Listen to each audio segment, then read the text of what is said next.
nigh, right? The Sabbath draws nigh through the spirit and power of Yahweh Shai. This is the preparation day, huh? Right? And spiritual to the preparation time, huh? That's what the Sabbath is about, huh? The Sabbath is about preparing your body and spirit for the eternal rest that Yahweh Shai has in him, huh? Right? Give me Micah chapter 2 and 10. So all you so-called blacks, Hispanics, and Native Americans, this is the preparation day, huh? Right? This is the preparation time to get your spirit right. Right? The saints, get the law. Exodus 20 and 8. Man. Just get the law. Right? When you read the law is spiritual. Right? Tell you that in Romans chapter 7 and 14. Don't read the law on a surface level. Right? The Lord said in Psalms, open mine eyes that I may wondrous things out of thy law. So let's read that. Let's read the law. Exodus chapter 20 and verse number 8. Right? Remember the Sabbath day and holy. The Most High told us to remember this day, man. And the sun is about to go down maybe in about, what, 10 minutes, 15 minutes? Right. 20 at the most. And the Most High said, remember the Sabbath holy, man. Right now, allegedly, February 28th, I'm not sure if brothers heard it, it's the strike day. Your brothers heard that? They said nobody's going to buy. We're boycotting. Yeah. Right, they said I that, received right? that message. Family, commit a word to the Lord. Not right now. I had something in my belly. This is for your belly. Right. Right? Belly for meats and meats for the belly, man. Which is the word of the Most High. See how people scorn the Lord, man? Right. Right? That's the same people in the ancient wilderness who said, I want quails. Right. Right? All we have is this manna. It's this manna. This damn manna that the Lord me with. I don't know where it came from, but I don't want it, man. Yeah, it's falling out the sky. Right. Yeah, it pleases every man's taste. Right. Yeah, it tastes like wafers and honey and things like that. Right. But yeah, I want more, man. And that's how people are, man. They're never content and satisfied with Yahweh Shai's blessings, man. See that? Right? So the Lord said, remember the Sabbath day. And the point I was making is Jake go through all these efforts, Todd, and to remember set days of marching, set days of protesting, but you don't remember Sabbath day, man. Right. It's the Lord's day right here, man. Right. And it draws nigh. This is a very spiritual time. Right before the sun goes down, brothers that are in this now need to be thinking about a lot of things. It is like kind of a difference. You should be thinking about the times that draw nigh on earth. Right. You should look at this and understand that the sun is about to set on this kingdom, man. All right, bring it out, King. That's the economic boycott. Right. They made a flyer for it. They say, don't buy stuff. Friday, February 28th. We have power. No Amazon, Walmart, Target, fast food, gas. Small businesses is okay. Use cash. Look at that, small business is okay. So Jake, man, you can't go hard for anything, man. Right. You always got to make provisions and excuses, man. Small businesses is okay. Right. Right? There's more than that. Yeah. And they should have said from Friday sundown until Saturday sundown. Right. Because we're the Israelites and we're the children of the Most High. Right. Did y'all know that, family? That we the Israelites, we God's chosen people? Amen. Amen. You know that, sister? What should we be doing as the Israelites? What the Most High require of us? Come on, y'all don't want to learn about the truth? I know a little bit.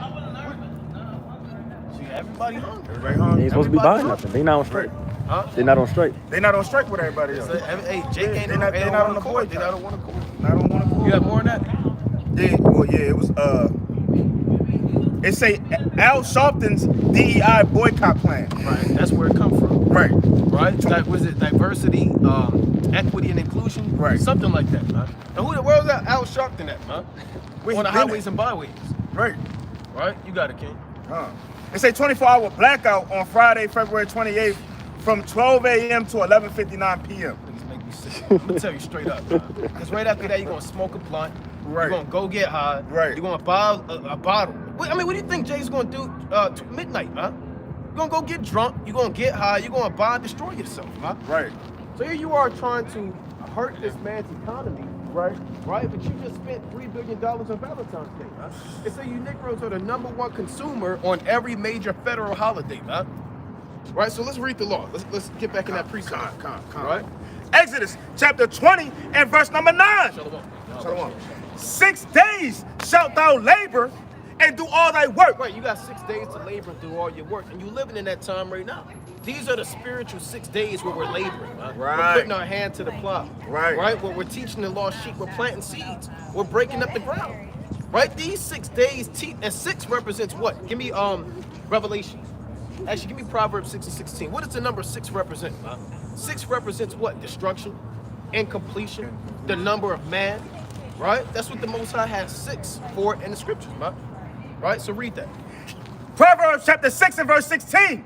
Six things doth the Lord hate. Right. Read it from the top. These 6 things doth the Lord hate. See, 6 is a number that's a number that has meaning with the Most High. And it has meaning with us. When we see the number 6, and we kind of, we kind of mark that number, man. Right. If you see 666 and you go in your car in the morning, somebody put 666 there, hey, that's an omen, man. You might want to look at that, man. You're right. Right? Inquiring minds would like to know. If you have a dream and somebody flash a big sheet of paper that says 66 on it, man, you might want to wake up and consider that dream. Right? Bring it up. At the plantation, they have us doing certain kicks, and my manager always try to tell me, yeah, just do 6 of them, and I'm like, I'm gonna do 7. Right. And Jake, when you come into this knowledge, you're not really comfortable with the number 6. No. Right? My rib was making some food. She put, some biscuits. It was 6 of them. I said, we gotta do 7. We gotta do 7. Gotta do something. They ain't just gonna have 6 biscuits. Right. Put the 7th one on there. Right. Or take 3 of them off. Right. Or take 3 off, man, and then we'll put the other 3 on the next go round. Right. We'll take 40 minutes to make 10-minute biscuits, man. It's all right. Right. But the point is, 6 is a number that represents incompletion or perfection. So these 6 things that the Lord hates. That's why we're laboring for 6 days, man. And this is a day. These days are days of incompletion. Right. These are days of imperfection. These are days where the food is defiled. These are days where you have interracial marriage. You have lesbians. You have homosexuals. You have men that profane the Lord's Shabbat. You have people that are dykes. These are the days of incompletion. Right. And these 6 things that the Lord hates. Read on. Yea, 7 are an abomination unto him. And you see how 6 and 7 go hand in hand. 6 is incompletion. 7 is perfection or completion. Right. The Most High deals with the number 7. Right. Yahweh Shai, he deals with numbers, man. He deals with what you call righteous numerology. Now, we're not teaching the people to invest in that and go seek those things out. Right. Right? But Esau deals with numbers, man. 13, 23, 33, right? 6. He deals with these things, man. Right? So read on. Verse 17. A proud look, a lying tongue, 2. and hands that shed innocent blood. These are the spirits that are in these 6 days. Right? Look at the proud looks of the people, man. I got something I gotta do. I'm hungry. I gotta fill my belly. I'ma do me. That's proud, man. The Most High created you to move. Right? You have no reverence and fear for your creator, man. The creator of heaven and earth, the living God, man. Right? The Heavenly Father created the sea and the dry land, man. The beasts, the creeping things, the fowls of the air, the mountains, the seas. The Most High has done all of these things, man. Right. You would think that you would have some type of time for the creator Right. of heaven and earth, man. Right? So read on. So you got a proud look going on. What else? Right. A lying tongue. And that's another spirit going on in this preparation time. A lying tongue, huh?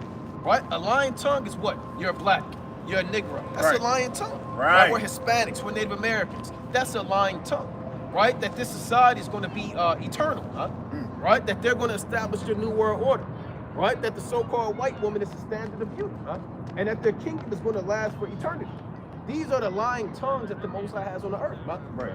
Read on. And hands that shed innocent blood. Drive-bys, murders, gangings, killings, genocides, man. Right. Right? Injustice. These are the things that happen on the earth. Hands that shed innocent blood, man. Nobody, that's one thing man don't know, is how many people died every day, man. You'll never be able to count that out, man. Right. You'll never be able to get that number right, man. You'll always come up short. Right? Read on. And heart that deviseth wicked imagination. And look at all of the people. Their heart deviseth wicked imagination. Hold what you got me, Genesis 6 and 5. That's another one of the spirits. These 6 spirits are within these 6 days of the preparation prior to the eternal Shabbat coming in. Shalom, King. Right? Give me that real quick. Genesis 6 and 5. This is the book of Genesis, chapter 6 and verse 5. Right? And God saw that the wickedness of man was great and that every imagination. And that what? And that every imagination. Imagine that every imagination, every thought was about murder, pedophilia, child molestation, rape, robbery, extortion, war. Read. And that every imagination of the thoughts of his heart was only evil continually. Was only evil, and it said continually. All the time, like the brother said, day by day. There's not a second that goes by when our people aren't fantasizing on idolatry and wickedness, man. Right? So we have a heart that devises the wicked imagination, that's plots, crafty counsels, plans, seductions. And Jake, like we brought out last week, Jake loved this weather. It's shooting weather. I can see it. Hoodie weather. It's hoodie weather. Yeah. Ski mask. Yeah, right. It's warm All out. black. He on the block. Right. He ain't inside. We outside. We outside, like the brother said.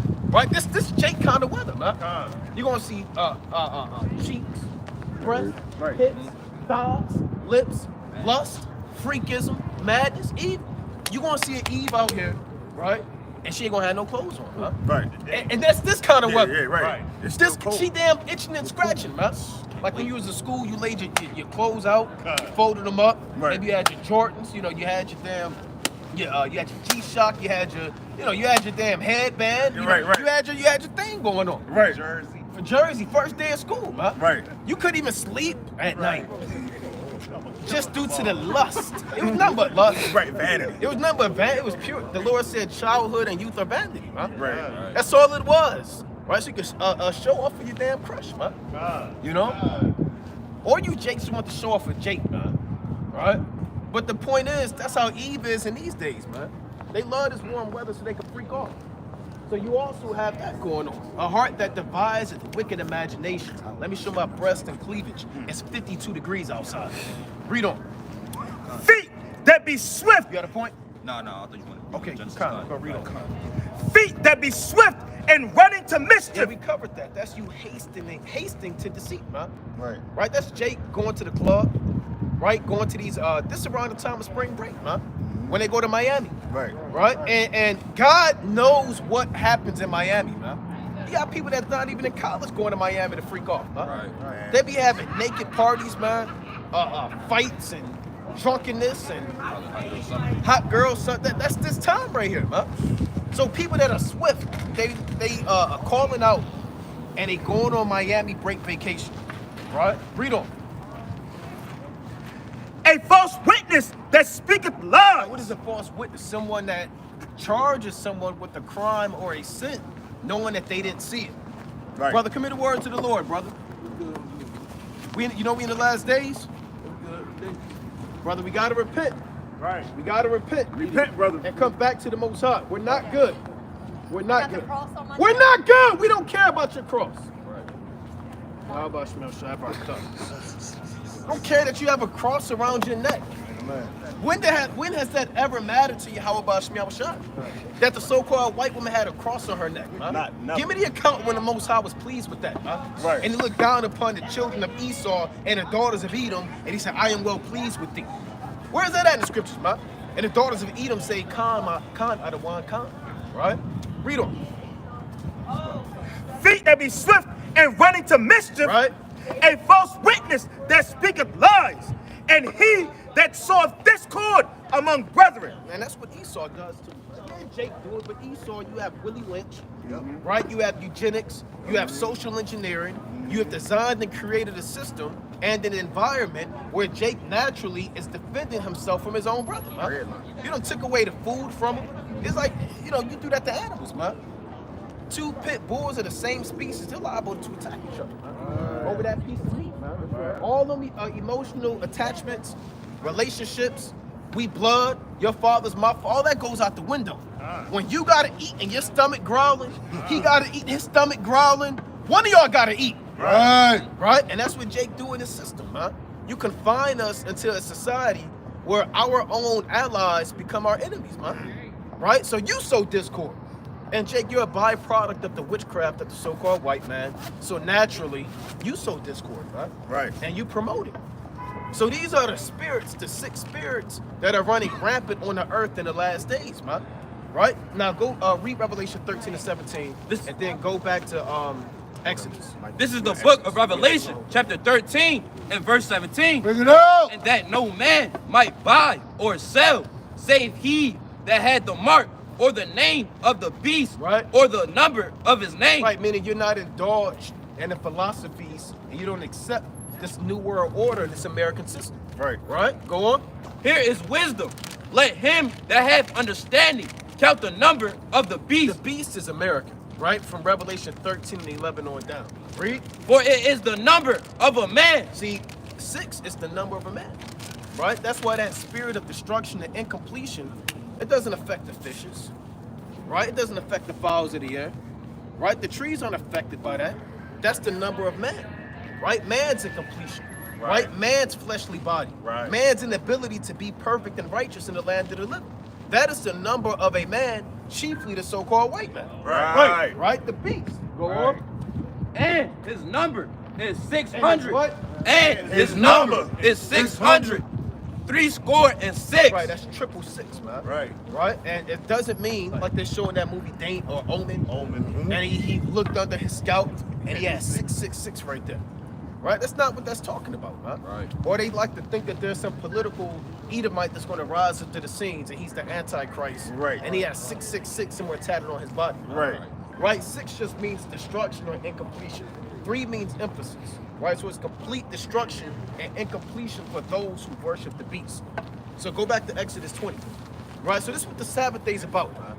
The Sabbath day is not just turning on your favorite YouTube Israelite video and just eating your popcorn, man. Right. Right? And tuning in to the next big debate, man.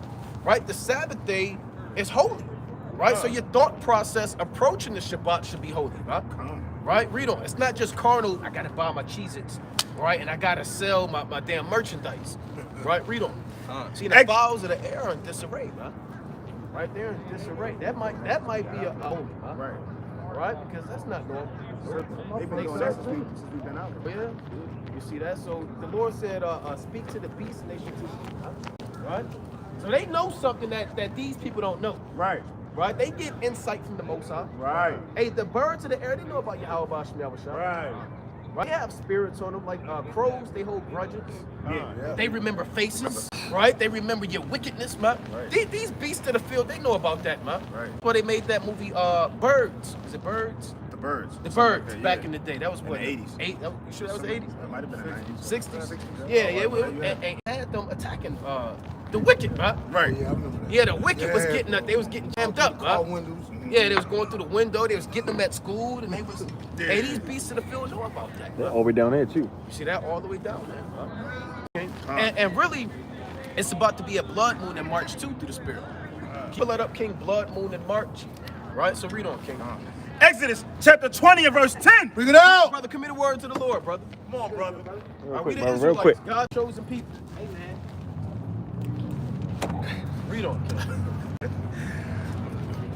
But the seventh day is But the what? But the seventh day. But the what? But the seventh day is the Sabbath, thy God. See, everybody has to keep the Shabbat, man.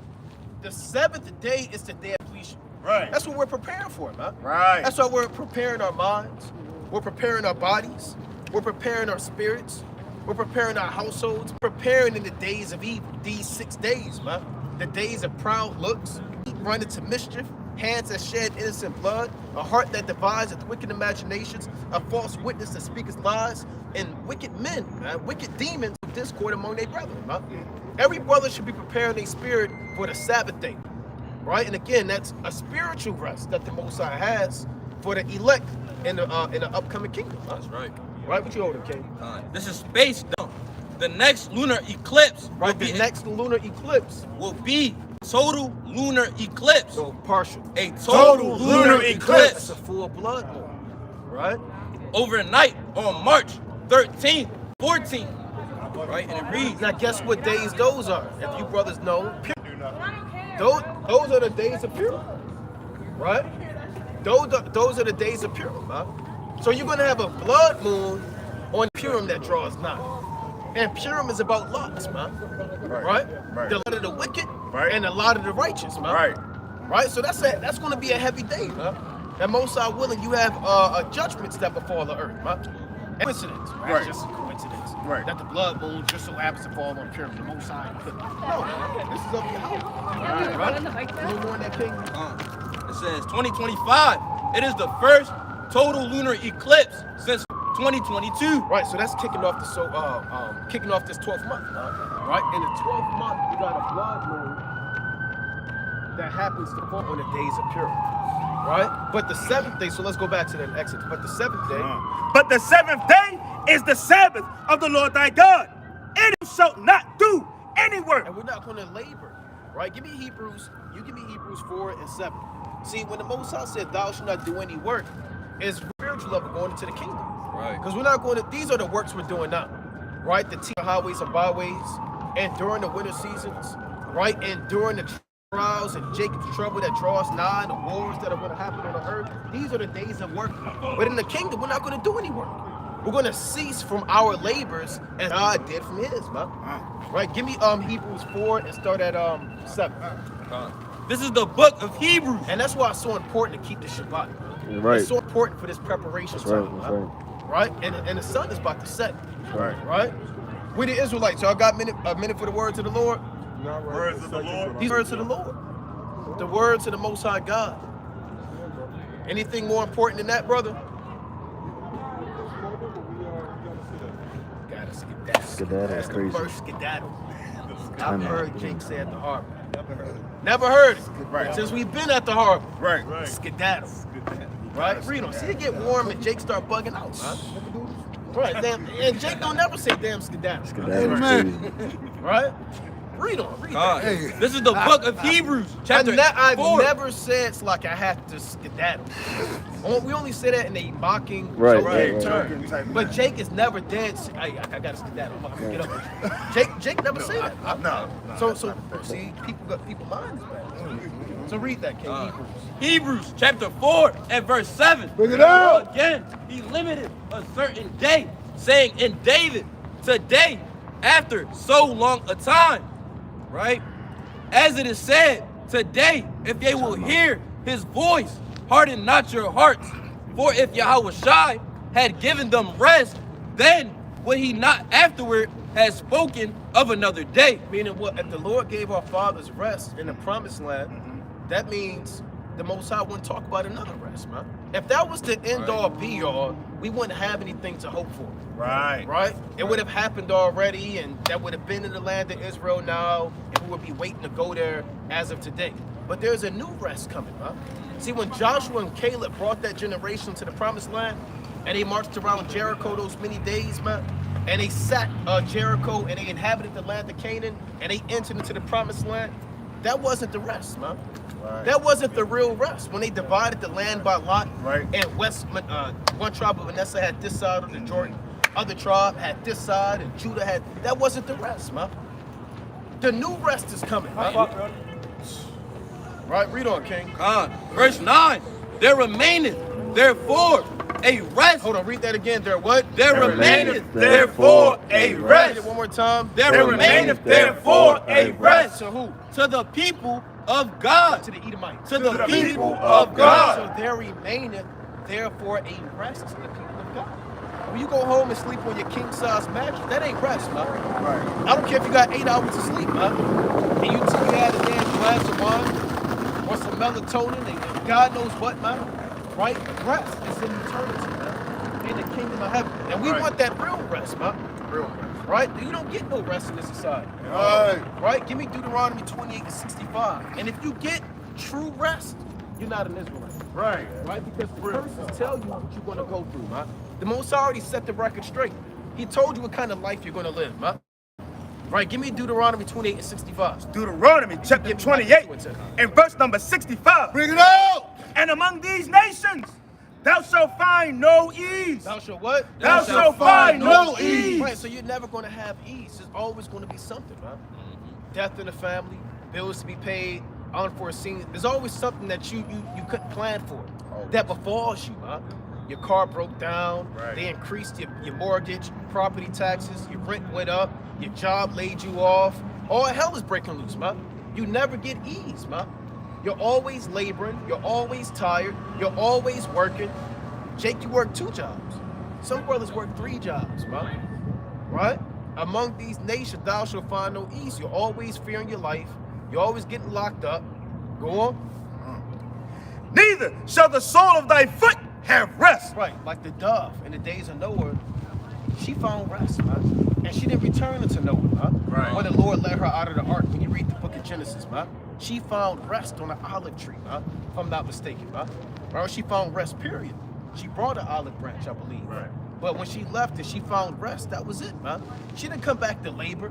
The days of labor were over with, man. Of seeking out and seeking rest for the land of the living, those days expired, man. right? And that's kind of what that metaphor is saying. Your foot have rest is like a dove having rest, man. Right? And we're looking to have rest, man. Right? Jake, you don't get no damn rest in this society. Your feet hurt, man. Let you work in the warehouse. Let you work on that concrete floor, man. Let you work 10 to 12 hours, man. Sisters, y'all got a minute for the words of the Lord? Right? No. Let you work damn 511s, man. Or 612s, man. Them slave hours, man. Right. 513s. We need 513s out of you this week, man. That's wickedness, man. That's wickedness, man. What's that? 65 or something like that, man. That's a lot of hours, man. Right. I had a job, they had me working 512s, man. I was It doing was- the same thing. Yeah, it was like it was for 5 months straight, man. Yeah, I was 12 You said what? 12 hours, 5 days a week. Yeah, 12 hours, 5 days a week, man. You don't get no rest, man. Right. I was working 6 days a week, 12-hour shifts. Damn, 6 days a week, 12-hour shifts, man. Right? And let you take, I remember I was taking public transportation those days, man. I had no car, man. I had to get up like at 3 in the morning, take a bus, or take another bus. Right. I was getting up at 4 o'clock in the morning, and I had to take damn 3 buses to get to work by 7:30. But it was a 20-minute drive. Exactly. I was doing that from Dundalk. Right, yeah, right, me too. That's hell, man. Yeah. It is. Cause to get the Dundalk game, it ain't just yeah. You gotta make stuff happen, man. Skedaddle down. Right. So you don't get no ease here, man. Right. See, Esau, man, I'm working from home today. Right. Here's dog in the background, man. Right. Right. I saw one she was on a Zoom meet. She was on a yacht. She was on a yacht in a Zoom meeting, huh? Right. So they get ease, man. They can rest. They can kick their feet up. They can smoke a cigar, man. Right? You see how they live on TV, man. They kick their feet up on a damn desk. They got the cigar, the cufflinks on, man. Right. And they pressing that button under their desk, man. Right. Right? When they see a Negro enter the building. So read on, King. Neither shall the sole of thy foot have rest. You don't get no rest. So that means you're not in your true Shabbat, man. Right. The word Shabbat means rest. Right? Go on. But the Lord shall give thee there a trembling heart, Right? and failing of eyes, and sorrow of mind, Right? and thy life shall hang in doubt before thee. How could you have rest, but every day you fear your life? Right? Every day you think you're going to die. Every day you're looking over your shoulder, man. Right? And you're looking over your shoulder primarily for your own people, man. Because you live amongst your own people, man. Right. These are the people who killed your cousin, man. Right? These are the people who killed your father, man. Right? These are the men that got out of prison looking to get back at you, man. Right. These are these YNs out here with ski masks on, beating people with, I was going to say beating with a, they shoot. Right? Like real quick, King. They shooting, man. Right. They don't have to know you. Right? It's 15 of them. God knows how they met up, man. And you fear your life, man. Right? You don't fear your life when you in Chinatown. Right. I've never feared my life in Chinatown, man. I've never feared my life in Greek town. Anytime you're in Greek town, it's casinos, bars, freakism, madness. Then you got pulled back up in your community, man. Right? You lock your door 3 times. You see a damn YN going by, man. Right. Right? You got 4 locks on your door. Right? When I was in West Baltimore, I had 5 locks on my door. Right? Damn, you got the chain. Right? You know, right, the chain, you got the boat lock. Right. You might have the slide one right there. Yeah. Then you got that one, and you got to get the damn Stick. the stick. You got to get the stick, A man. wedge. You got to get the stick, man. Right? Ooh. Esau don't have a stick, man. You think he got the damn No. stick? No. Esau. Right? Freedom. You think about murdering us. We had the back door. It came with it with the little latch for the wood thing that you put on there. Yeah. So I can break it. And Jake, mostly in the hood, you got that screen door. It's like a storm storm door, man. Yeah. Right? And they got the bars on it sometimes, or might have a metal grating on it. Glass back Right. up. Esau don't have that, man. They leave their windows open, man. We got a bar. You got to put bars on your damn basement, man, or they'll kick that in, man. Right? So they don't live how we live, man. We fear our life day to day. This can't be rest, man. Right. How could this be rest, man? Right. Right? What you get? You got some Jake. You working 6 days. Then you got to get up the following day. You got to get up mad early. You know, your damn lunch break. You get 10 minutes to eat. Right. They damn near kick you in the damn ass as you got to get back to your assembly line, man. Right. Right? Some jakes you working the damn construction site, man. They cutting your hours. You invested. I'm gonna work 60 hours this week. This is how my money gonna be. Damn, dude. That must be his. So you gotta watch over the father. The fatherless out. And that might be him, right? Then the dude come and say, look, everybody who wanna go home, right? And they start saying, you gotta go home. I'm sorry, you gotta go home. They cut your damn hours, man. Esau don't get his hours cut, man. Right? Read on, King. And thy life shall hang in doubt before thee, and thou shalt fear day and night, and shall have none assurance of thy life. That's right. Give me Micah 2 and 10. Then we're gonna go back to Hebrews. This You is got the Micah, book. right? He got Micah. You go back to Hebrews. This is Micah chapter 2 and verse number 10. Bring it out. Arise ye and depart, for this is not your rest. The Lord say, For Arise. this is not your rest. for this what? For this is not your rest. You wasn't sitting here to have a good time. You were sitting here, you're serving a sentence, man. Right. A prison sentence, man. Straight up. This is the longest prison sentence that any nation or any individual has ever went through, man. Because we've been here, then we died, and we come back, and you die, you come back. You done serve consecutive. We're the only ones that actually serve consecutive life sentences. Good. When they judge you in consecutive life sentences, a lot of people think that that's just talk. We're actually serving consecutive life sentences, Right. man. Right. Right? Hold that. Give me Isaiah 42 and 24, man. Esau don't have to deal with that, man. Right? They lived in the days of wealth, man. They die a billionaire and they're born back a billionaire, man. Right? Read that. This is the book of Isaiah, chapter 42 and verse 24. Bring it out. Gave Jacob for a spoil. What the Lord say? Who gave Jacob for a spoil. Brother, commit a word to the Lord, brother. Hey, brother, commit a word to the Lord. 2 minutes, We man. out here for you, brother. Hey, man. Come right here, Come King. right here, brother. What's going on, brother? How you feeling? All praise. What's your name, brother? Victor. I'm not going through the spirit, brother. All right? We out here to teach our people the truth. All right? What's your race? Your nationality? African American. You believe in the Bible? The whole Bible. All right, you believe the Most High created everybody, right? God, he created everybody. Give me Acts 17 and 26. I'm gonna show you something, brother. Right? How old are you, brother? 16. Now, have you ever read the Bible? Parts of it, portions? Yeah. You go to church and all of that stuff every Sunday? Saturday. Why you going Saturday? Seventh-day Adventist. Oh, you're a Seventh-day Adventist. Okay, all right. What y'all learning at your church? What's the last thing you learned? Last thing I actually kind of forgot that. Tell me one thing that you've ever learned. What did I learn? Yeah, anything you've ever learned. It's always spread positivity. No matter if negativity comes your way, just give it back. Reply with positivity. You know. Who taught you that? Your pastor? Yeah.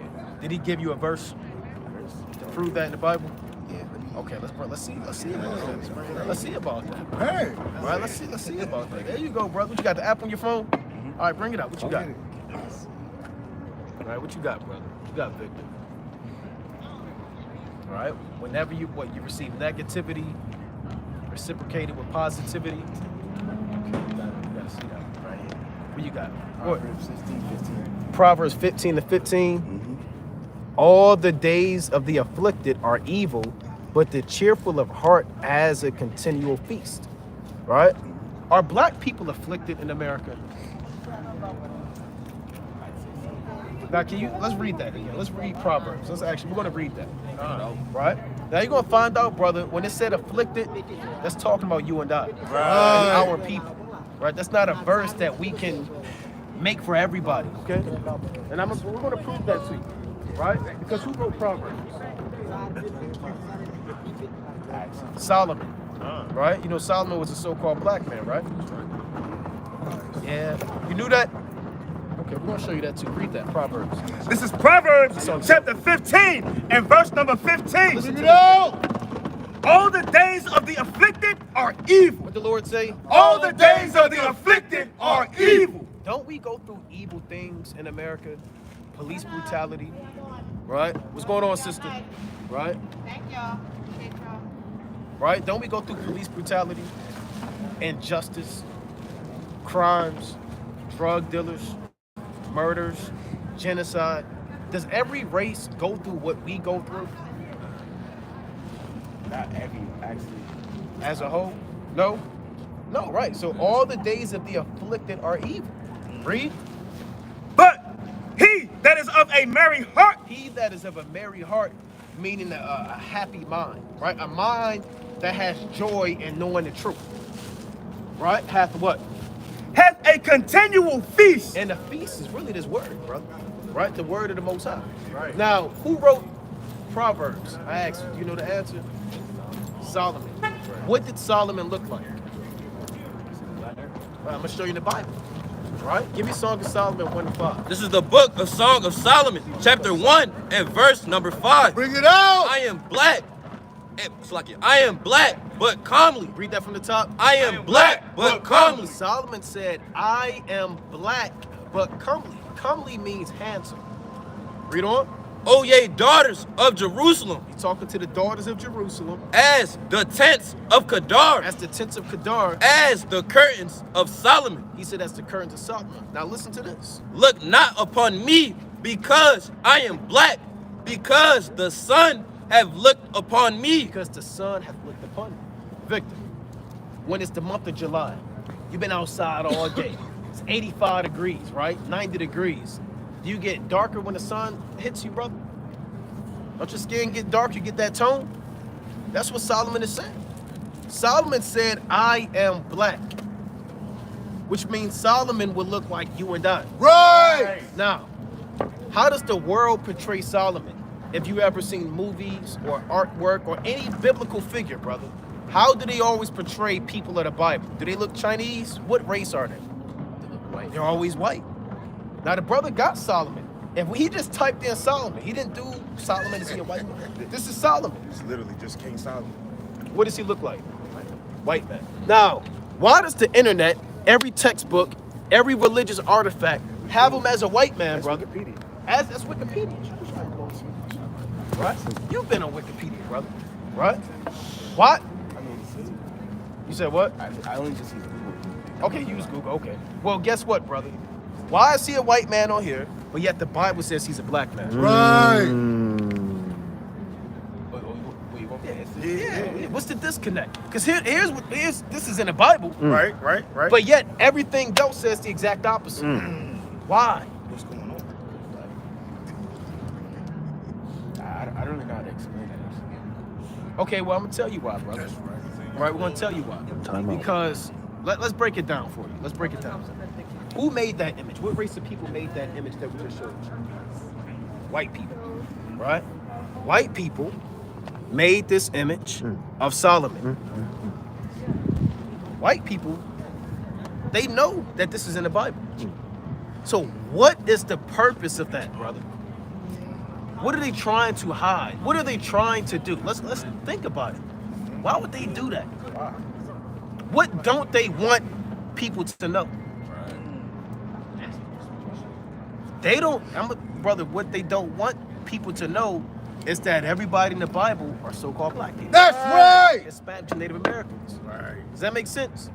Because if they wanted you to know that, they would have taught you that. Right. They went through great lengths to create a curriculum in the school that you're still in, right? From mathematics to geology to world history to social studies to language arts to algebra, all these things. But they did not include in their curriculum, brother, about your history, huh? Right? So everybody in the Bible looks like you and I. Right. Now, what color does Jesus Christ look like, brother? Let's get to it. Like overseas. Yeah, what does he look like? White. He's a white man. Do you believe that? What do you believe he looks like? I don't know. There's no specifics of like what race he is. Where'd you Like, learn that at? Who taught you that? I mean- don't tell me you learned that at your Seventh Day Adventist church. But like what they say is black because where he was grown up, Okay. and raised, Okay. majority is like black people. Okay. All right. Now guess what? He is a so-called black man. Right. Right? Now we're gonna read. It's in the Bible, brother. Right? Revelation 1:13. Revelation chapter 1 and verse number 13. Bring it out. And in the midst of the 7 candlesticks, one like unto the Son of You Man. heard of the 12 disciples, right? One of them is named John. He's given a physical description of Jesus Christ that he encountered. Read on. Clothed with a garment down to the foot, He had a long garment on down to the foot. Go on. and girt about the paps with a golden girdle. He had a golden girdle around his paps, his midsection. Right? A girdle is like a war belt to uphold your garment. Go on. His head and his hairs were white like wool. Read that again. His head and his hairs were white like wool. Who has woolly textured hair? There you go, brother. Read on. As white as snow. Right? And his eyes were as a flame of fire. And he has red eyes. Now listen to this. And his feet like unto fine brass. Brass is brown, right? His feet, his skin color, if you took your shoes off, brother, wouldn't your feet be the same color as the rest of your body? Right? So his feet, his skin color like fine brass. As if they burned in a furnace. How dark was the Lord? As if they burned in a furnace. He was so dark it looked like he got burned alive inside of a furnace, brother. So what race would he be? He'd be a so-called black man. Right. Now again, I'm gonna double down. Why do they make him a white man? How does that affect you? I mean, it doesn't really affect me, to be honest. Why would you say such things? It's like, Is Jesus Christ just a regular fly-by guy, you know, janitor kind of guy, just sweep up the streets? He's the King of Kings and the Lord of Lords. Right. Right? He's the Savior, right? Now, if I teach you that you're just a nigger, a Negro, a monkey, a black man, a black boy, right? Right? Now, if I teach you that, but yet I say the Son of God is a so-called white man, naturally, brother, you're going to look at all so-called white people as if they're Jesus Christ. Right? And you're going to conform and you're going to bow down. Right? They say every knee shall bow. You're going to bow down subconsciously through your actions to the so-called white man and his system. But if you were taught from the youth up that you are directly related to Jesus Christ, guess what? You're going to go into the scriptures and you're going to read more about your people, brother. Right. Does that make sense?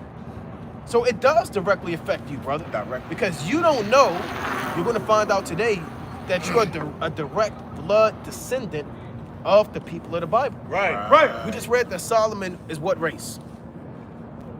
So-called black men. Jesus Christ is what race? So-called black men. What race are the people of the Bible then? I mean, most of them would be black, yeah. Most of them.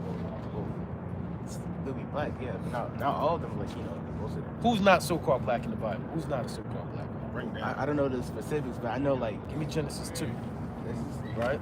That's 7, right? I'm going to show you something. From the creation, right? I'm going to show you this. Genesis 2. It's the book of Genesis, chapter 2, and verse number 7. Bring it out. And the Lord formed man of the dust of the ground. Read it again. And the Lord God formed man of the dust of the ground. The Lord formed man of the dust of the ground. What color is this? brown, So what color was man when he created him? black. So-called dark skin, dark brown. The Lord formed man of the dust of the ground. Read on. And breathed into his nostrils the breath of life. And what happened? And man became a living So soul. everybody that was created looked like you and I. Right. In the creation, brother.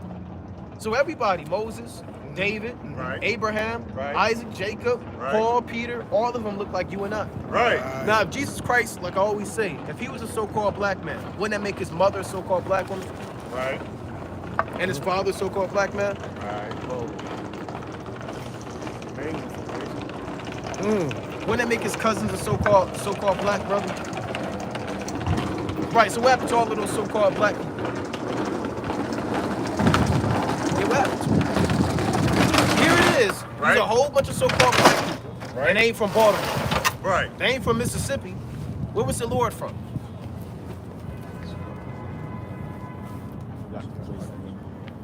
Bethlehem, right? He was born in Bethlehem, and he was raised in Nazareth. Right. Where is it at? That's in the Middle East, brother. So-called Middle East, the land of Israel. Right. So all these black people, Right. they're from the other side of the world. What happened to them? Because if you go to Israel now, do you see so-called black people ruling? I wouldn't know. I never been there. What people live in the land of Israel? Don't Jewish people live there, brother? Aren't they in Israel now? I'm pretty sure. Yeah, they're in the land of Israel, brother. Right now, they're Israelis, inhabitants of the land, right? But the true people of the Bible are so-called black people. Jesus Christ was living in the land of Israel. The natural inhabitants are so-called black people. So why are there white people now See that? in that land? And what happened to all of those so-called black people? See that? What happened to them? They got kicked out, probably. Okay, they got kicked out by who? By the so-called white people. See that? And then, okay, now we getting somewhere. Right. All right, Victor, we about to get into the deep end. Right. Now, what happened after they got kicked out?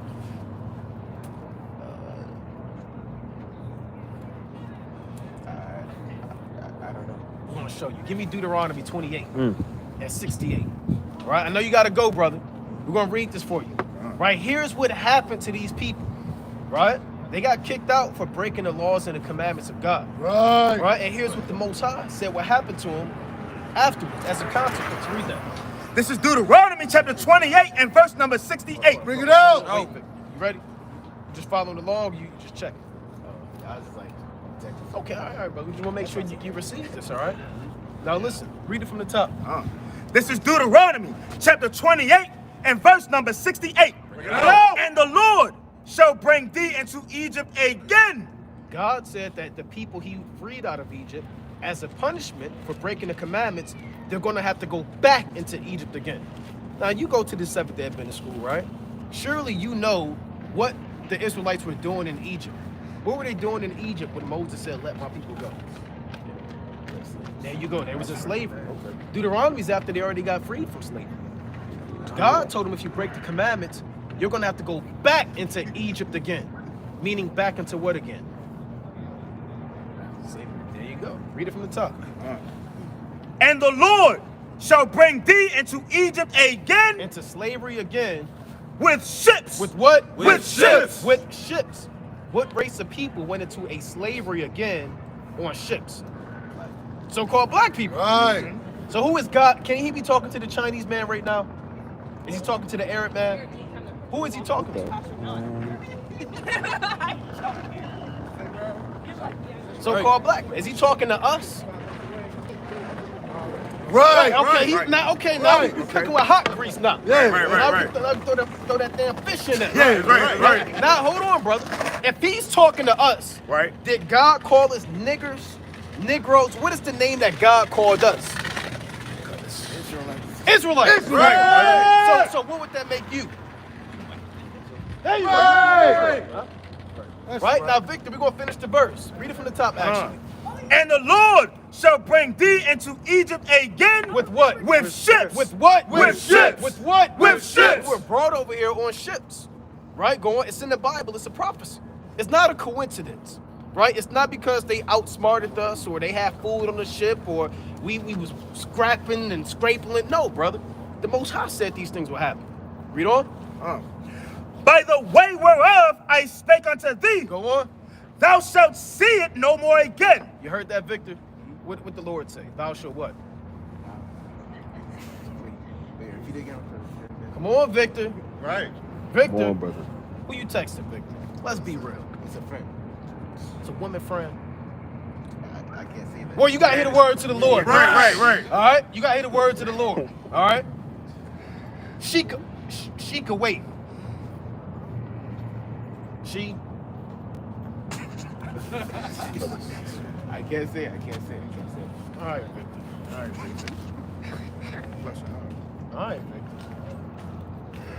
Let's continue. All right? By the way whereof I spake unto thee, Go on. thou shalt see it no more So again. you're not just going to go to slavery on ships. God also said you're not going to see a homeland again. What's your homeland? Give me the country. Don't say a continent. Give me the country. Then give me the city and the street. My homeland? Yeah, country. God said that his people would never see their homeland again. What land is that talking about? The land of Israel. Yeah, it's Right. Right? You've never been there. I've never been there. Our Right. people have never been to the land of Israel. Read on. And there ye shall be sold unto your enemies. Who was sold to their enemies on plantations and auction blocks? No, not black people. The Israelites. Israelites. Right, read on. Black is just the color of your shoes, bro. You're not black. Look at your skin. Look at the shoes. Are you black? I mean, okay, look, what color are your shoes? What color is that? Black. What color is your skin? It's like a brown. Okay, are you black? No. Technically, no. But like, But what? I mean, the category is not the category. I don't know. See that? See that, brother? Christianity. Serious. Guess what, brother? You're an Israelite, man. Right. Israelite. You're not black. Right. Who gave us that name? You said what? White people. Are you satisfied with? You just gonna take that? They can just call you what they want to call you. You hear it, your name Victor, they call you nigger boy, black boy, colored man. You just accept that? No, brother, you can't accept that, man. Right. It's either what man called you or what the Most High called you. Right. What's more important, brother? What man called you, the so-called white man, who raped, robbed, and murdered, lynched, castrated, and injected us with syphilis and disease, and molested our children, and fed us to alligators and strung us up by ropes? Or is that more important, what they called you, or what God called you? And what did God call you? Israelite. Right, you would be an Israelite. Right, brother. Right? So the Lord said, and there ye should be sold unto your enemies. We were sold to our enemies. Slavery happened because our people break the commandments of God. Right. And there ye should be sold unto your enemies for what? For bondmen Slave men, and bondwomen, slave women, and no man shall buy no you. man's going to redeem you. Why did that happen to us? Why did slavery happen to us?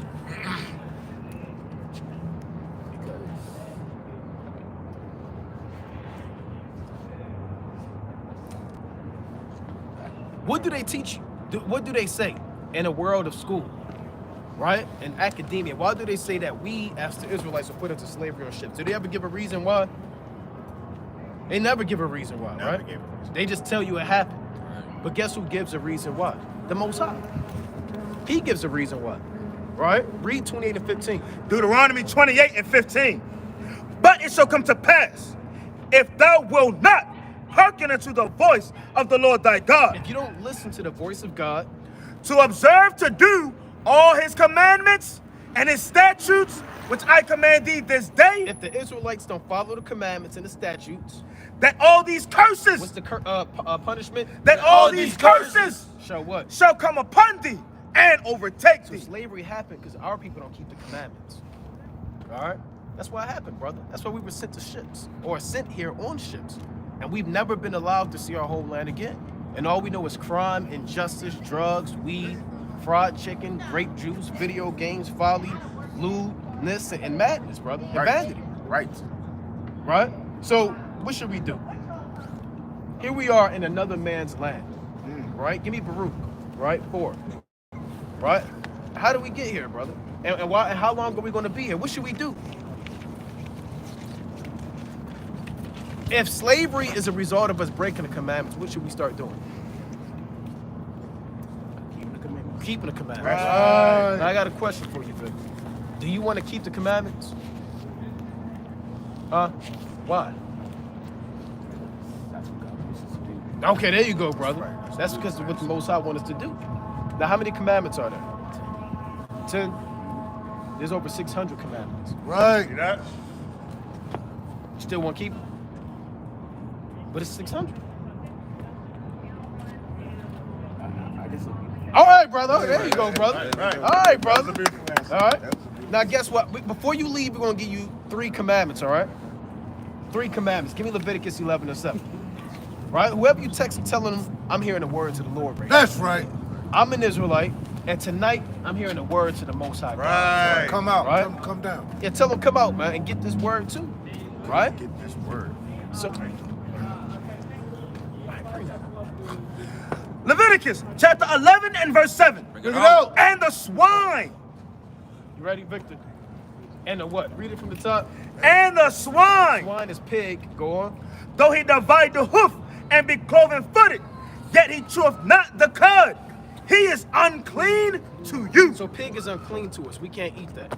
If you eat pork, you can't eat it no more. No ham, bacon, pepperoni, anything that comes from the pig, it's an abomination to the Israelites. Right? Go on. Of their flesh shall ye not eat, You can't eat it. and their carcass shall ye not touch. You can't touch it. They are unclean to you. So no more pork, Victor. I don't eat. No bacon. Pepperoni pizza. Ham, sausage. Ham? Yeah. Ham. Oh no. Salami. You don't eat. Why you don't eat no pork? No. I don't eat unclean. Okay, Seventh Day Adventists, they don't. Okay, so you don't eat no shrimp, crab, lobster. Okay, all right, Victor. All right, Victor. You got one foot kind of getting there, man. See that? Right? Now, guess what? Do you know the origins of Seventh Day Adventists? Where that comes from? Is that on this side? It's on that side. On the other side. Turn that around. I'm sure you heard of Ellen G. White. Ellen G. White is the founder of the Seventh Day Adventists, right? Is Ellen G. White an Israelite?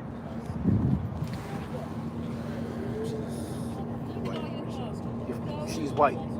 So you mean to tell me, Victor, as an Israelite, you're making a conscious decision today to follow the so-called white woman? Is that what you want to do with your life? You want to follow the so-called white woman? She got visions. She got visions from God. So, According to who? What people does God give visions to? Big question.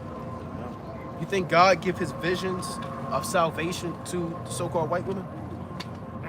he could have chose to. He could have chose to, but let's see what God said. Give me Amos 2:11. All right, what did God say? Give me Joel chapter 2:28. That's a hand warmer, brother. Right? The book of Amos. Listen to this, brother. Amos chapter 2 and verse number 11. Bring it out. And I raised up of your sons for prophets. And I did what? And I raised up of your sons for prophets. Amos was sent out and he prophesied that the Israelites will be raised up as prophets. Jeremiah is an Israelite, right? Ezekiel is an Israelite. Isaiah is an Israelite, right? Go on. And of your young men for Nazareth. And the young men for Nazarites. Is it not even thus, O ye children of Israel? Who are the prophets? O ye children of Who are Israel? the prophets, right? The prophetess are the children of Israel, brother. That's right. Saith the Right? Lord. Give me Judges 4:4. Right? Any prophetess that you see that's righteous is a so-called black, Hispanic, or Native American woman. Right. Right? Now, give me Deuteronomy 13:1. Now, guess what? The Most High, he could give a devil dreams, right? But that can be to lead you astray and for your own destruction. Now, give me Deuteronomy 13:1. Read that. Joel. Deuteronomy 13:1. Listen to this, brother. Right? This is what the Most High said about these dreams and what have you. This is the Bring it up. Deuteronomy chapter 13 and verse 1. Pick it out. If there arise among you a prophet or a dreamer of dreams, Or like you said, she had dreams and visions. If there arise amongst the Israelites a prophet or a dreamer of dreams, and giveth thee a sign or a wonder, and the sign or wonder come to pass, whereof he spake unto thee, saying, let us go after other gods. what did they say? Let us go after other gods. Seventh Day Adventist teaches people to go after other gods. Right. They do, brother. Who's the God? What does Jesus Christ look like under the denomination of a Seventh Day Adventist? What's it look like? Yeah. His skin. Yeah. White. Okay, he's a white man. See that? So they teach you to go after other gods. Right. Now, this is an actual man. His name is Caesar Borgias, right? The second son of Pope Alexander VI of Rome, brother, right? Now, guess what? They actually used that man to make the model image of Jesus Christ. So Ellen G. White, if she was a true prophetess of God, she would have taught you that you are an Israelite, right? That's right. And that God is a so-called black man, Right. and his son Jesus Christ is a so-called black man. Right. But since she didn't do that, Right. she will be a false prophetess Right. of God. All right? Read on. It says, let us go after other gods, which thou hast not known, which thou hast not known. Read. And let us serve them. And let us serve them. And that's what Seventh Day Adventist teaches you, brother. It doesn't teach you that you're an Israelite, man. You never learned about going into slavery on ships, man. You never learned that we were sold to our enemy. Lying, brother. Am I lying? African, so they don't get What do you mean you're African? like I go to an African church because they're African. I thought you was black. I mean, See that? same Which thing. one are you? What does it's Ellen G. essentially the White same thing. teach you are? Because God teaches all things. So what did she teach you? Did she teach you according to the Bible you're African or you're black? Because neither term is in the Bible. Right. So which one did she teach you that's not in the Bible? It's to Israelites. She taught you as an Israelite? Wait, no, she Yeah? talks about Ellen G. White teaches you about the Israelites. When? And where did that teaching happen? Yeah, where did that teaching happen and when did it happen? It's in the books. What books? The books you wrote. What books did she write? You read those books? Give me Ecclesiastes chapter 12. See that? Right? See that? You see that? So she, Ellen G. White, right? The Edomite. Ellen G. White, the Edomite. Now, what books did she write? What books you got? You got PDF on your phone? It's an app. Now you got the app. Is it an Ellen G. White app? Yeah. It is? Okay, now what books? Name one of the books she wrote. We're gonna press her out. We pressing her out in the spirit. Right. Yeah. Put on trial. Yeah, we put her on trial, right? Revelation 2 and 2 on that. Right? We put false prophets on trial. The Lord said, "Thou was tried them which say they are apostles and are not, and has found them liars." So what do you have, King? What do you have, Victor? What books? Now, while you looking for those books, I'm gonna show you what God said, right? Give me Ecclesiastes 12 and 12. Con. This is the book of Ecclesiastes, chapter 12 and verse 12. Yeah. And further, by these, my son, be admonished Right, be admonishment and be warned of making many books. of what? Of making many books. Of making many books. God warned the Israelites about making many books. Making books that are not the word of God. Right? Go on. There is no end, Right, there's no end. Read. and much study is a weariness of the flesh. It'll wear your flesh out. It'll break your body down, your mind and your spirit.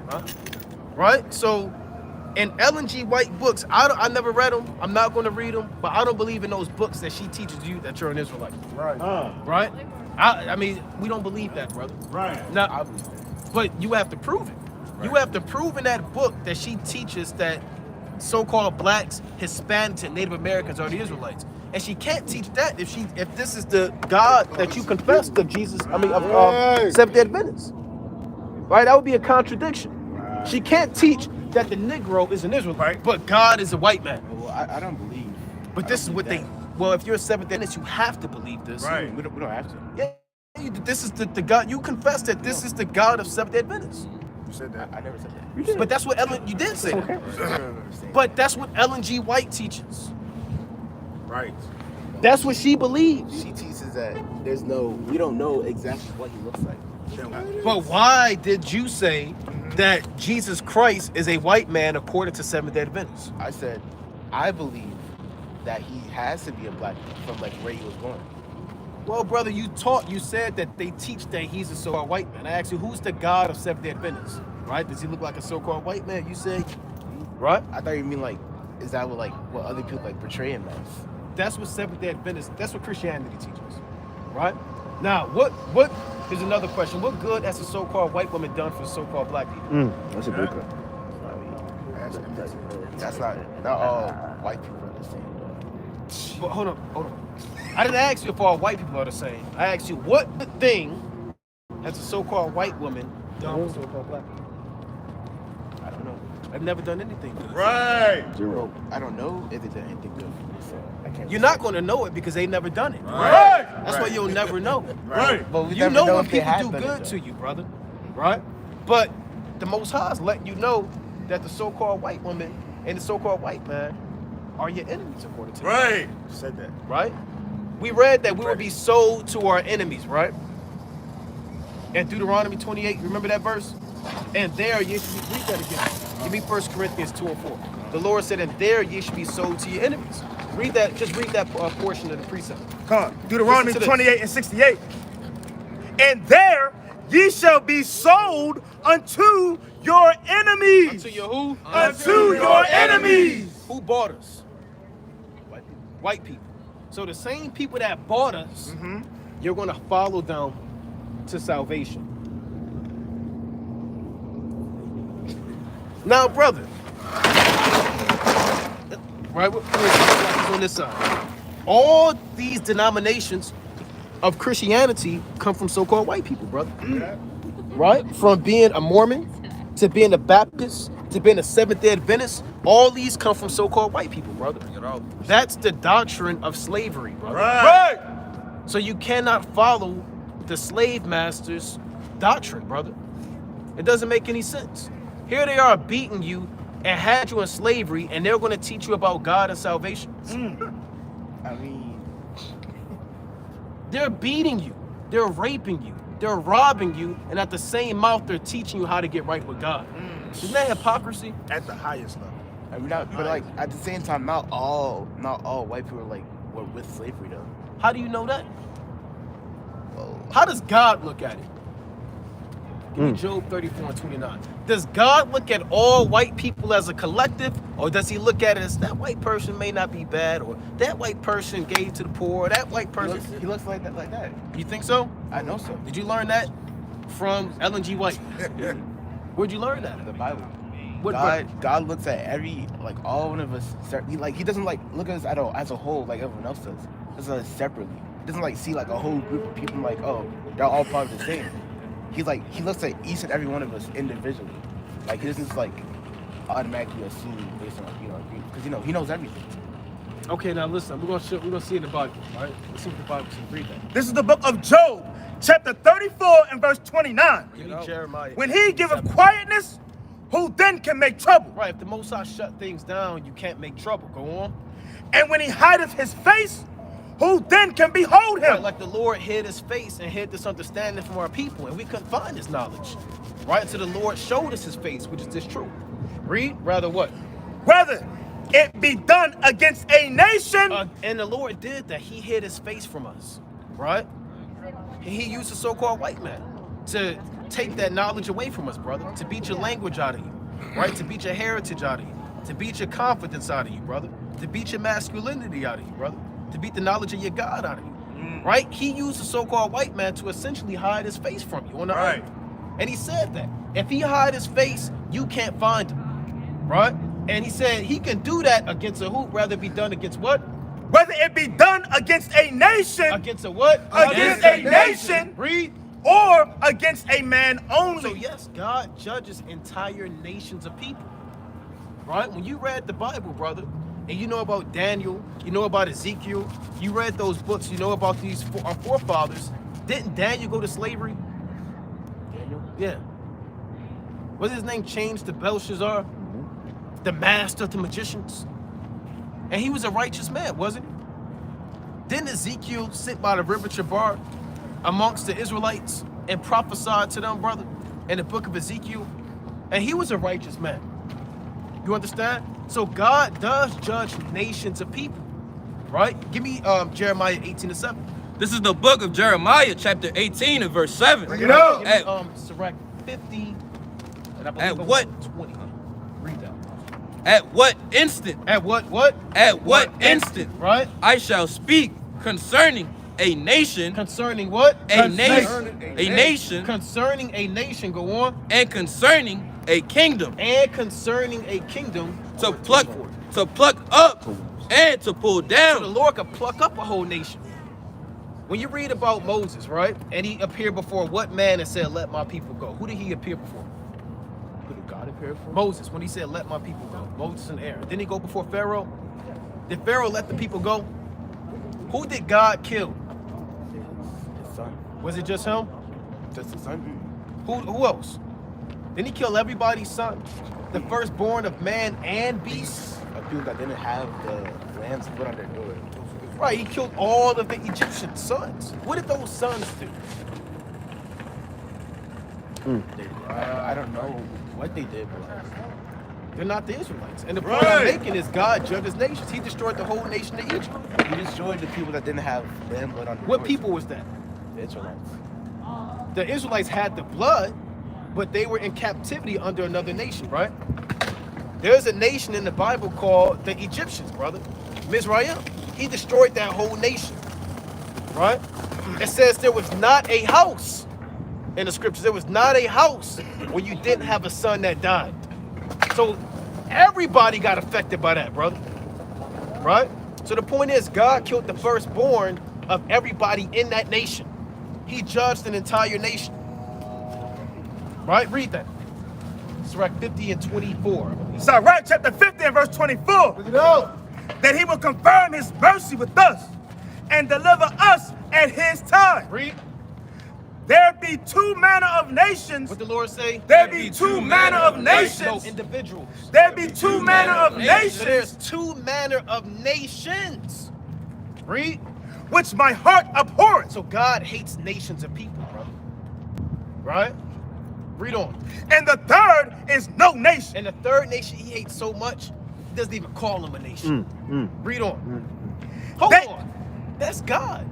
Right. God says he hates two nations. That's the children, little girls, toddlers, newborns, old men, young women. Why does God hate entire nations of people of every age group bracket, of every height, weight? Why a whole nation, brother? Because he judges nations as a whole. Right? Read on. Verse 26. They that sit upon the mountains of Samaria. Right? Those heathen who was brought back from Babylon and other lands. And they that dwell among the Philistines. Right? God hates the Philistines. Goliath, right? The people of Gaza, Ekron, Ashkelon, all of those men God hates. Read. And that foolish people. And that what? And that foolish people that dwell in Shechem. Right, and all them heathen Canaanites, man. The Lord hates nations of people, brother. Right? So God, he deals with, give me Malachi 1 and 3. He deals with the so-called white race as a whole. Right. As a whole. Right? Read that, Malachi 1 and 3. Malachi chapter 1 and verse number 3. Look it out. And I hated Esau. And I did what? And I hated Esau. You know who Esau is, brother? Esau is the progenitor or the forefather of the so-called white race.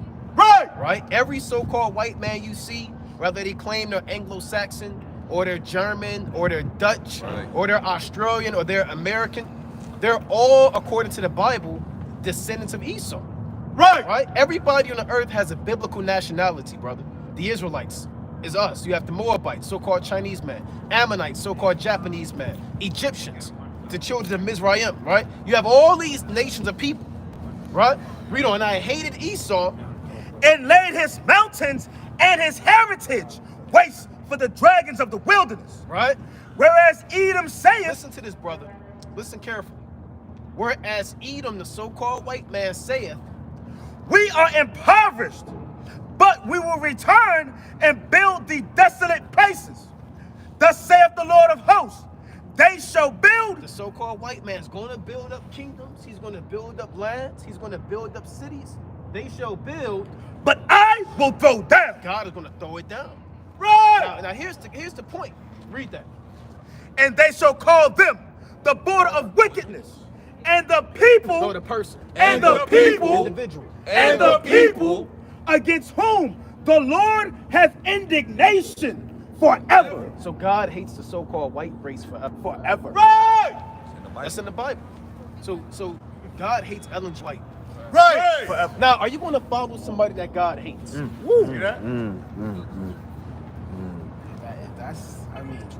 That's how I was raised. So You said that sounds what? that's what I was raised to believe. To follow you wasn't raised to believe to follow somebody that God hates, brother. Nobody taught you and broke the scriptures down and said, here's the people God hates, and you follow that guy. Is that how it was broken down to you? From what I know, God, he doesn't hate a whole group of people. Okay, well, what did see, that's the problem. Hold on. The problem is, you said, from what I know, right? We got to start there. Who did you know this from? Who taught you this? No. Who taught you the Bible? Because you said that you are a Seventh-day Adventist. Right. So you have the Lord said, how can I, except some man shall guide me? Well, I learned all my stuff from the Bible. Okay, do you have pastors? Do you have deacons? Do you have bishops in the church? Do you have mentors? Does anybody teach the Bible to the people that you in the church you go to? Who teaches? Preachers? Yeah. Right. The people just listen. I'm sorry? The people you just said. Oh, so pastors, y'all have those things, right? So they're the ones that taught you the Bible.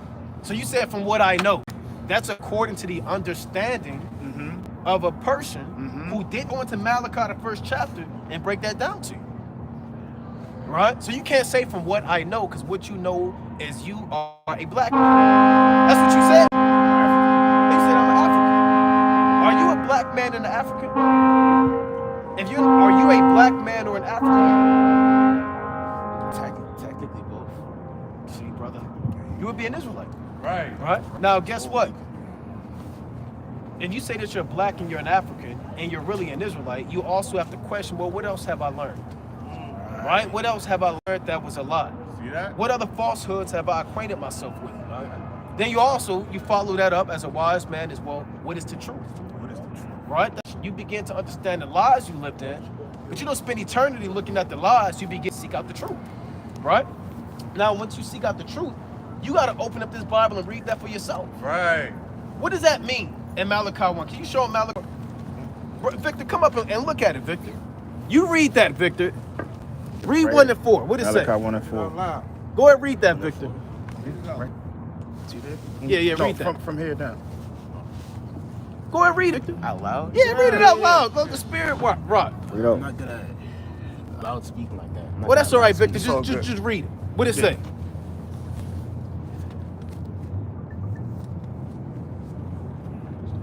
That?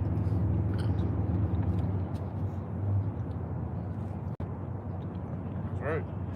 That's what you just read. So what does it mean? It's the people. It's the people one person. So the people against whom God had indignation forever.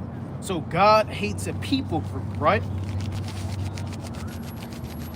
Yes? It's in the Bible. So you said, from what I know, God doesn't hate an entire people, but yet the Bible says he does. So whoever specify race though. it did. It could be like a people that like. No. You gotta read verse 3. Yeah, read 3 again. Read 3.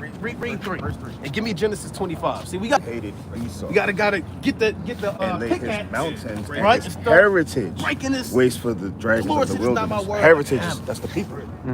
Said Edom. So God hates the Edomites. Okay, now who are the Edomites? I'll tell you something. Give me Genesis 25. See, now we learning you something through the Spirit of the Most High. You're learning that people that the Bible is practical. Okay, right, and it's relevant to you in the so-called year 2025. Right. The prophecies, the scriptures, they pertain to people in these last days. Right, Genesis 25 and 25. Read that. Genesis chapter 25 and verse 25. You heard of Jacob, Esau, Rebecca, Isaac. Those names ring a bell. Now here's the birth, or here's Rebecca and Laban. Okay, now listen to this. And the first came out red. Start at 25 and 21. 25 and 21. What you got? And Isaac entreated the Lord for his wife because she was barren. You listening, Victor? And the Lord, Hold on. All right, I'll read it from the top. Genesis chapter 25 and verse 21. Listen to this. And Isaac entreated the Lord for his wife. What the Lord say? And Isaac entreated the Lord for his wife Why? because she was barren. So here's the breakdown. Isaac went to seek the Most High God because his wife couldn't conceive children, right? She couldn't get pregnant. You following? Read on. And the Lord was entreated of him. Right? And Rebekah, his wife, conceived. So Rebecca ended up getting pregnant. Listen to this. And the children. No, the child. And the children struggled together within her. When you have children in your womb, what does that mean? With what? Children. Which means what? You have what? Which means you have, what do they call it? Start with a T. W-I-N-S. What is that? Twins. She got children in her womb. So she has twins. Make sense? Yeah, it's twins. We're going to read that. And she said, if it be so, why am I thus? If this is a blessing from you, God, why does the pain come with this blessing? Read. And she went to inquire of the She Lord. went to seek a prophet. Go on. And the Lord said unto her, 2 nations are in thy womb. What the Lord say? Two nations are in thy womb. Two people. Two nations are in thy womb. So Rebecca had two nations in her womb. Not that she had 1 million people in her womb, but she had the two forefathers, Right. two progenitors of two different nations. Right. One being Jacob, whose name was changed to Israel, which is the father of the so-called Black, Hispanic, and Native American man, woman, and child. Right. The other being Esau, who is the forefather of the so-called white race. These are the two nations in her womb. The world calls it today fraternal twins. Right? Now listen to this. Two nations are in her womb. Go on. And two manner of people. No, they're the same people. And Two manner of people. Two different types of people between us and the so-called white man. Are we the same as the so-called white man, brother? No, genetically, physically, mentally, emotionally, spiritually, on every level, brother, we excel. Right? Go on. and two manner of people And with two manner of people, shall be separated from thy so they're bowels. supposed to be together. Shall be separated from thy We're bowels. supposed to be separate. Right? And we're separate spiritually. Our lots are separate, brother. Right? Our God is separate. Right? Our physical makeup is separate. But whenever they're together, whether you have, they're struggling. Right? Go on. And the one people shall be stronger than the other people. Which one do you think is stronger? The Israelites or the so-called white man, the Edomites? The Edomites. You think the Edomites are stronger than the Israelites? I mean, at the time, They're in the womb.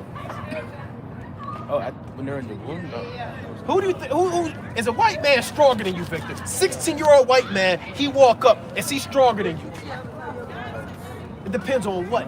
I'm like that. That's not. If she's like been to the gym or not, you Oh know, my she has God. experience. I'm Oh just God, saying, I'm Victor. thinking, What are you saying, Victor? I'm saying like, it depends on like. White man. Okay, look.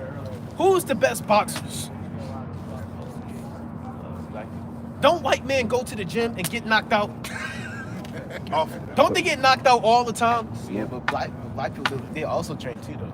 And they knock out the so-called white man. Right. That's the point I'm making. I mean, it's plain. Right? That's the point I'm making, brother. They could have like, they could have trained harder than the white guy, had more experience than them. Stop. Brother, I'm stop just it. saying. Brother, I'm guess just what? saying. Guess what? No matter how hard they train genetically, they can never be us. Right. Right. They don't have the same genetic makeup. They have recessive genes. Straight up. They can never be us, brother. Quick point. At least you know that, right? Could he ever change his DNA? Could he ever change the spirit? He can't change that, brother. Right. Right? And the only time a so-called black man falls by the hands of a so-called white man is if the Most High sanctioned it due to our wickedness, man. Right. Right? Now bring out your point. You had a point. I was ready to say it. Basically, they did like a scientific study. Basically, they were saying that You gotta speak so-called up. black man, right? Their testosterone is 3 to 19%, right? More present than a so-called white man. So we got more testosterone naturally than the white race, just Right. off of genetics. You know Now, what people have a negative birth rate?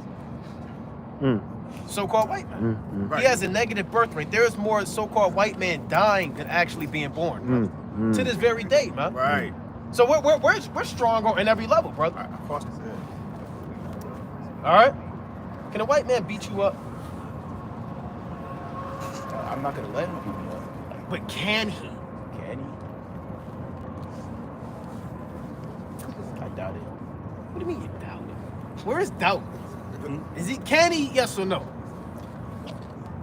I can't. Give me Deuteronomy 7:6. Let's bring it. Before we get to Esau, give me Deuteronomy 7:6. Listen to this, brother. I'm gonna show you what the Most High God said. Come. Right? Listen to This this. is Deuteronomy chapter 7 and verse 6. You listen it to out. this. Here's what the Lord said about you. Read that. For thou art an holy people unto the Lord thy The God. Lord called us holy. Read on. The Lord thy God hath chosen thee to be a special people unto himself. Out of everybody on the earth, God chose the Israelites to be special unto himself. Handpicked us. Read. Above all people. The Lord say, Above all It people. depends. Above all people That are what? that are upon the face of the earth. Who's above all people?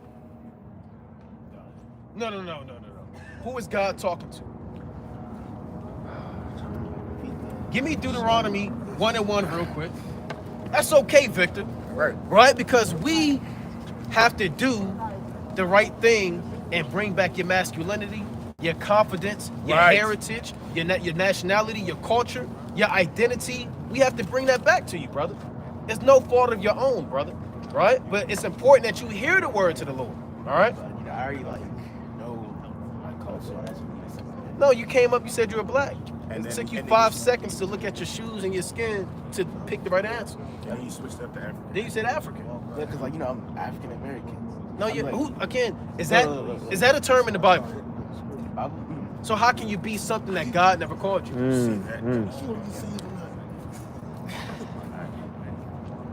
Makes sense. See, brother, we gotta get the word of the Lord, brother. You are not African American. At all. Say it with me. I am not African American. But aren't the Israelites from Africa? Or No. what's Africa now? It's so called, the continent is named Africa, but your land doesn't determine who you are. Right. Your forefathers determine who you are. Forefather. Right? So are you African American? Even though we read that the Israelites would go to slavery on ships, Israelites. and wouldn't that be us? So wouldn't that make you an Israelite? Technically, yeah. So are you an African American? Or Or are you an Israelite?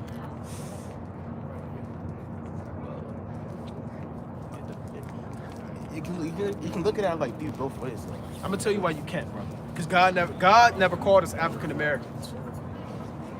That's why you can't look at it like that.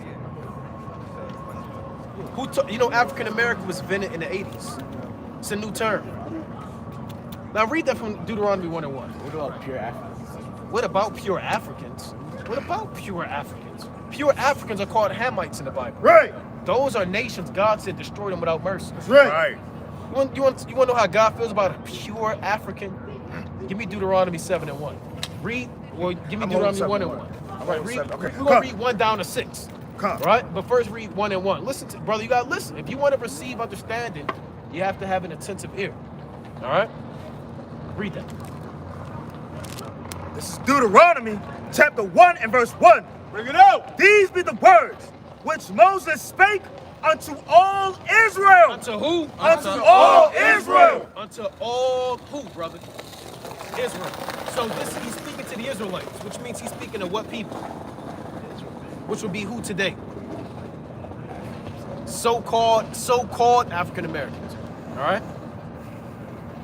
Seems like we're still struggling with that.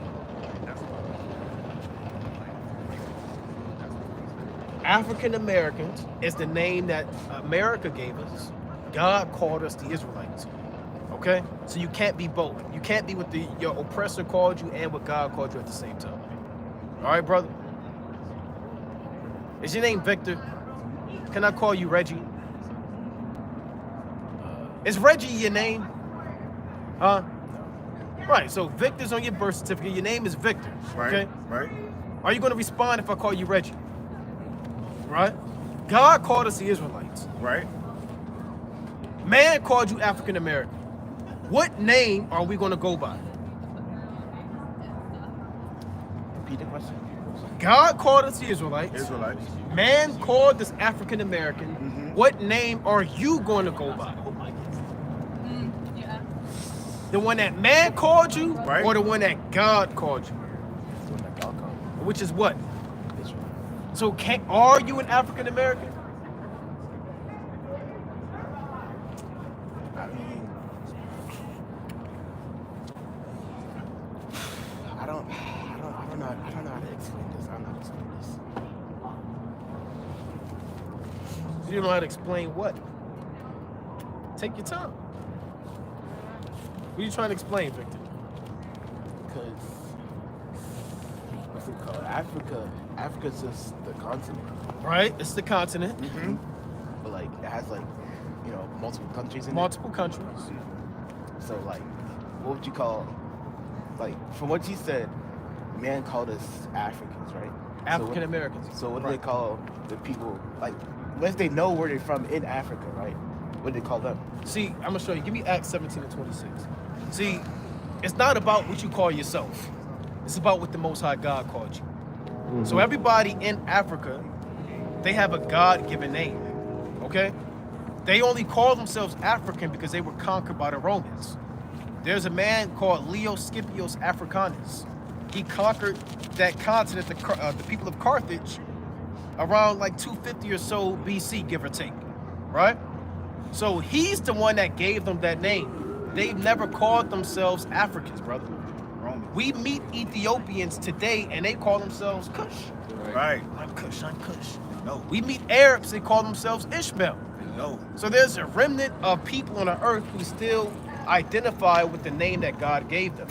Acts 17-26. The book of Acts, chapter 17 and verse 26. Bring it out. See, Victor, you gotta listen, Victor. I listen, like, you know, I was like, somewhere to go. You might not receive it.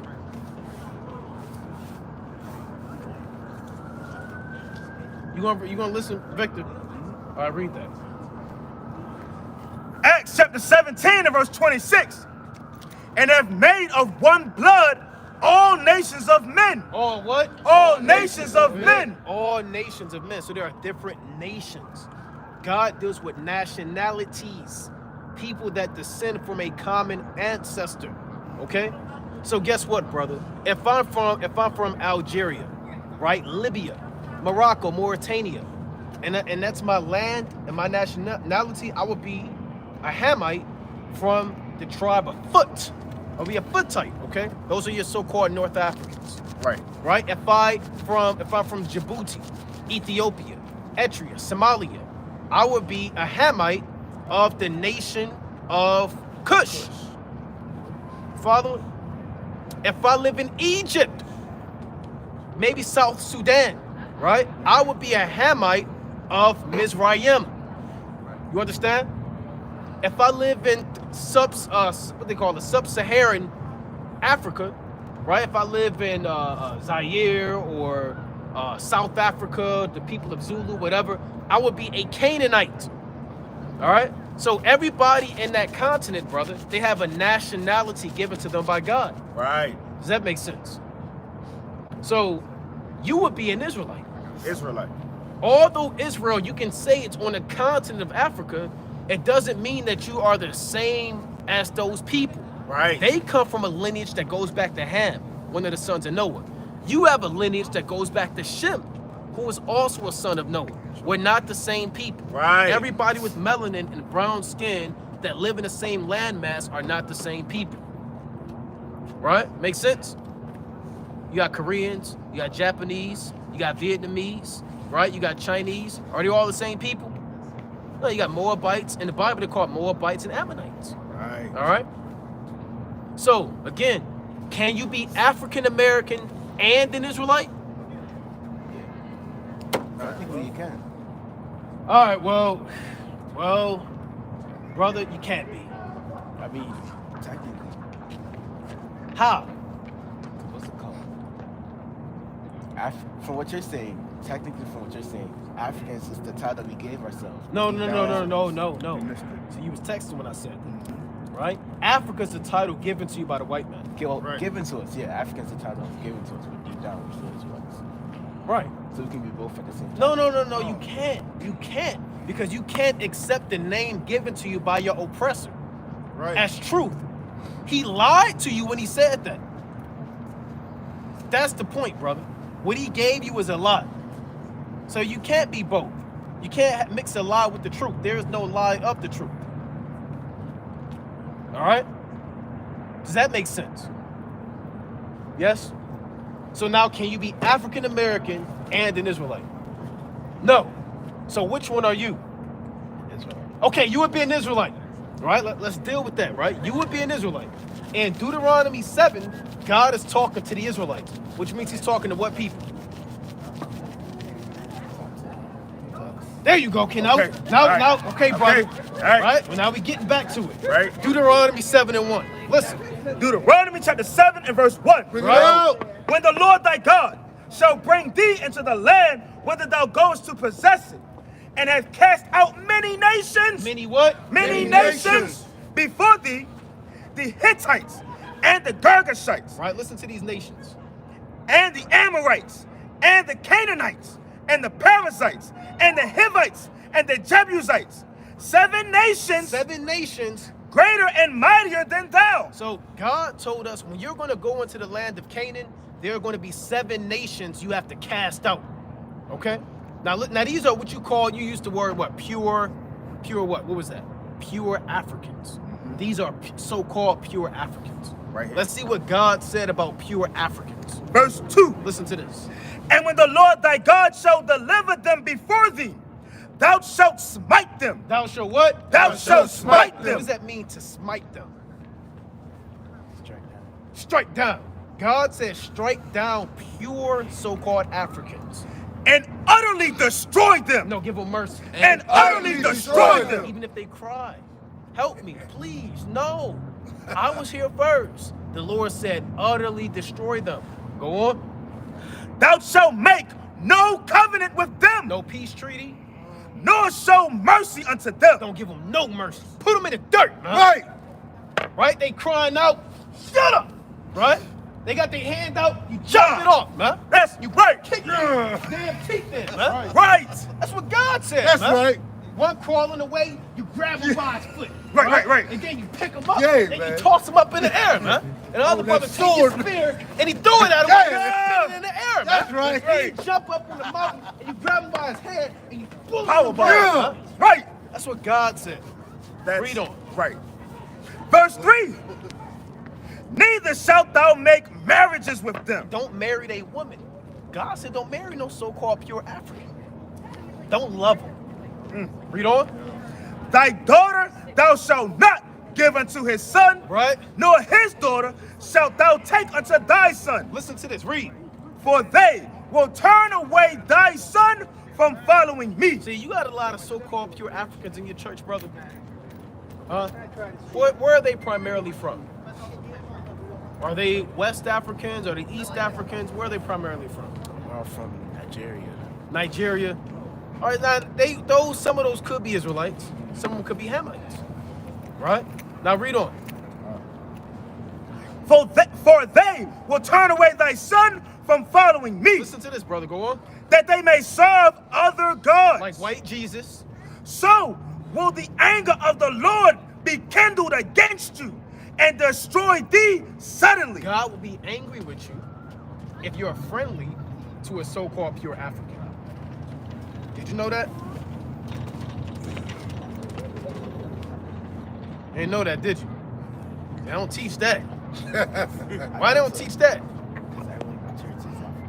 Right, well, those could be Israelites, but the point I'm making is if you see a so-called pure African according to the Spirit, God says if you're friendly to them, He's going to be angry with you. Make the Lord mad. Yeah. You want the Lord to be mad at you, brother? Read on. It's a little bit more in this. Verse 5. But thus shall ye deal with them. That's how you deal with it. Ye shall destroy their altars, Break down their religious institutions, their structures, their gods. Read on. and break down their images, and cut down their groves, and burn their graven images with fire. Read. For thou art an holy people. Hold on, read that again. For thou art an holy people. Who's the holy people? Who's the Israelites? So-called black people. For thou art an holy people. Unto the Lord thy God.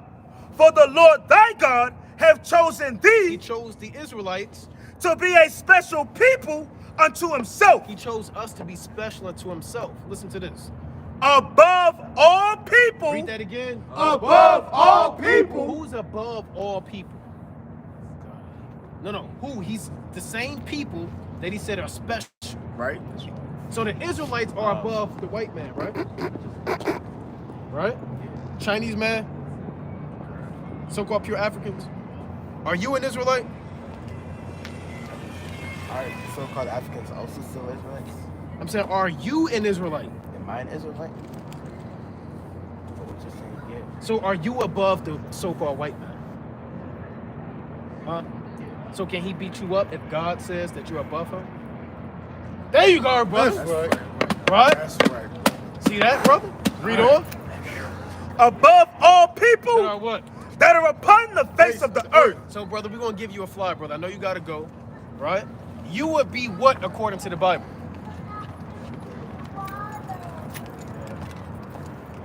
Say the verse again. You would give me Romans 11:1. Right? And that's all right, brother. We got clean. It's a lot of cleaning. Sometimes you gotta do a deep clean. You can't just wipe the table and spray Febreze, man. Call that field day. Man, you gotta get the baseboards, man. You gotta wipe that ceiling fan down. You gotta move that stove out the way, man. Exactly. Right? You gotta get it in, butter, man. yeah, That's yeah. what we doing with our people. You gotta do a deep cleaning, man. You gotta play that music like that incense, man. Right? Read that. Read that. This is the book of Romans, chapter 11, and verse 1. Here's what Read God out. called you, Victor. I say then, I say what? I say then, then. have God cast away his people? God forbid, for I also am an Israelite. What the Lord say? For I also am an Israelite. African. For I also am an Israelite. African American. For I also am an Israelite. Read. Of the seed of Abraham, Of what? of the tribe of Benjamin. So, what would you be according to the Bible, brother? Would you be a black man or would you be an Israelite? You would be an Israelite, brother. Right. And we got to keep the commandments as an Israelite. Did God tell the Israelites to be into Seventh-day Adventists? Did God ever tell an Israelite to follow Seventh-day Adventists?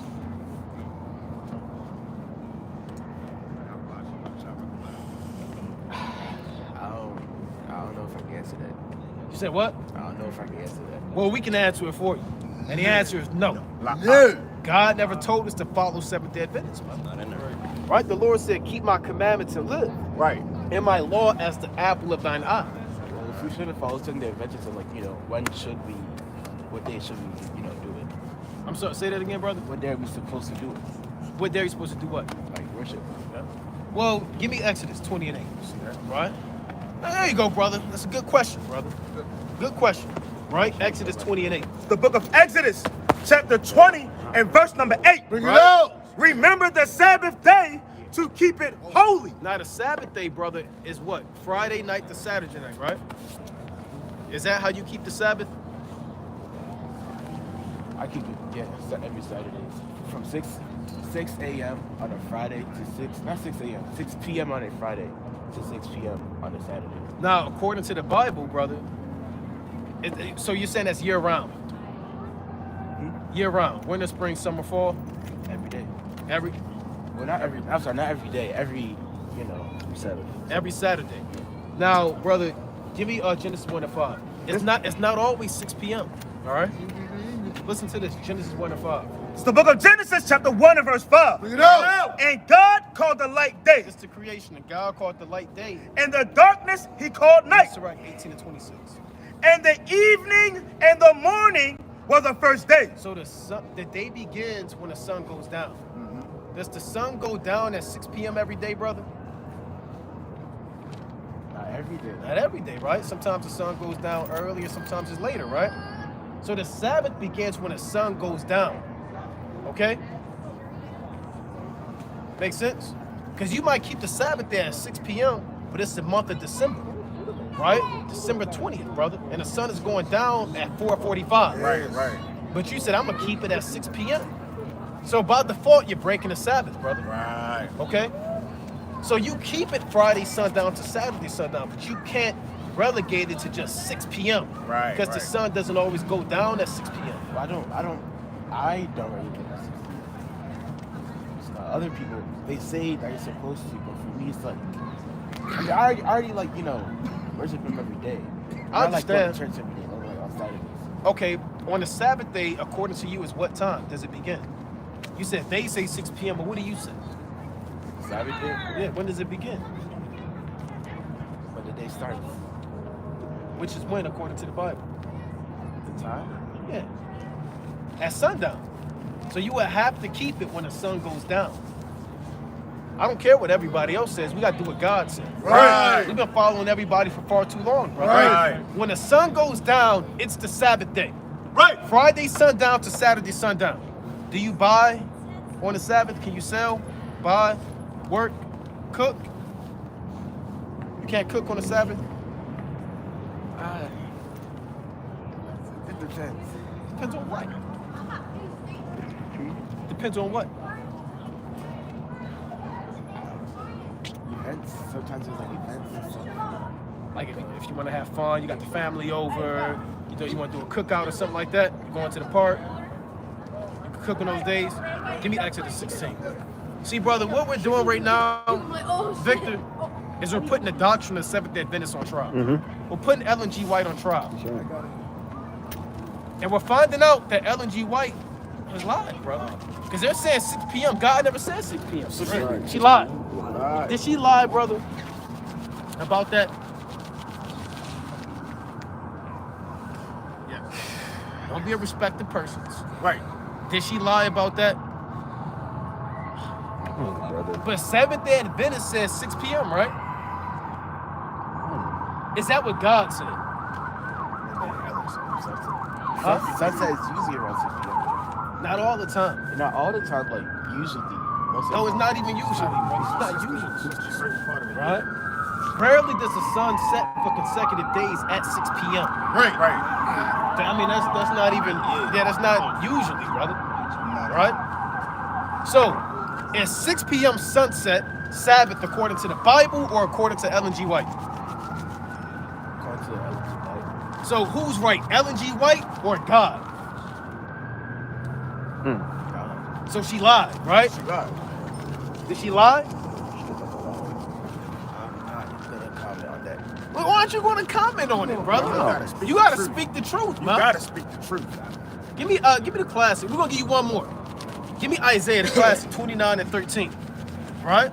Isaiah 29 and 13. Read that. Isaiah chapter 29 and verse 13. Bring it out. Wherefore the Lord said, for as much as this people draw near me with their mouth Give me Colossians 2 and with their lips do honor me, so our people draw near. We do a lot of talking, right? Go on. but have removed their heart far from me, Our minds are removed far from the Lord. and their fear toward me And we're taught how to serve God. The fear towards me is what? is taught by the precept of men. Is what? Is taught by the precept of men. It's taught by the commandments of man, not of God. See that? We're taught how to serve God by man instead of going into the Bible, brother. Because if you read Genesis 1, you would never say 6 p.m. If you read the scriptures, you would always say that you're an Israelite. So we're showing you, brother, and you gotta speak the truth, man. You have to. You can't speak the truth. I mean, you can't be a respected person, Right. right? And be afraid of the face of men, right? That's Deuteronomy 1 and 17 on down, brother. So I'm gonna ask you again: did Ellen G. White lie, or did she say the truth? I still, Give me Deuteronomy 1 and 17. You still what? I can't comment. Why? Because I can't comment. Why are you afraid of her? I'm not afraid. What's holding you back from speaking the truth? No, but are you going to speak the truth? Oh, to speak the truth? Yeah. So if you speak the truth, that means you have to call people a liar if they're liars, right? Right? Right. If they're lying. Right. So did she lie? I'm still not gonna comment. Read Deuteronomy 1 and 17. Deuteronomy chapter 1 and verse 17. Right. Ye shall not respect persons in judgment. Especially the so-called white man, white women. See that? You can't be a respected person, brother. Right now you're sinning. Right. Did you know that? You're in the midst of sin because you're a respected person. You know what respected persons is? Right? It's partial judgment. Right? You're showing favoritism to somebody that lied. Well, I'm not showing favoritism. You're showing favoritism. You favor, listen, due to I'm comfortability, just not complacency, right, and indoctrination, you show favor to Ellen G. White and what she said more than what God said. Right. Didn't God say the Sabbath is at sundown? Did she say that? Or did she say 6 p.m.? She also said sundown. Okay, when? I thought you said it was 6 p.m. Right. 6 p.m. because 6 p.m. is usually when sundown is. Brother, you doubling back. You're doing a lot of twisting and looping I- for the so-called white woman. I've been saying 6 p.m. is usually when sundown No, is. it's not. It's not, though. Who taught you that it's usually when the sun goes down? We say see that.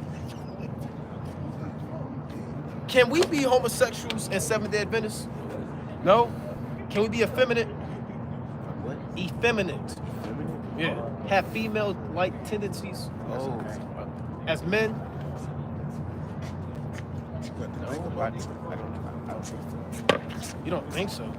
Hold on, is that feminine? Because I never heard of it feminine before. I'm not gonna lie. See, that's because they don't read the Bible. That's right. That's why you never heard of it. That's right. Read Unless 1 you mean- Corinthians 6 and 9. Unless you mean feminine men.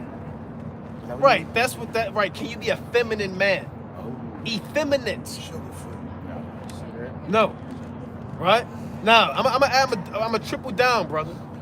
Did Ellen G. White say 6 p.m. or did she say 6 p.m.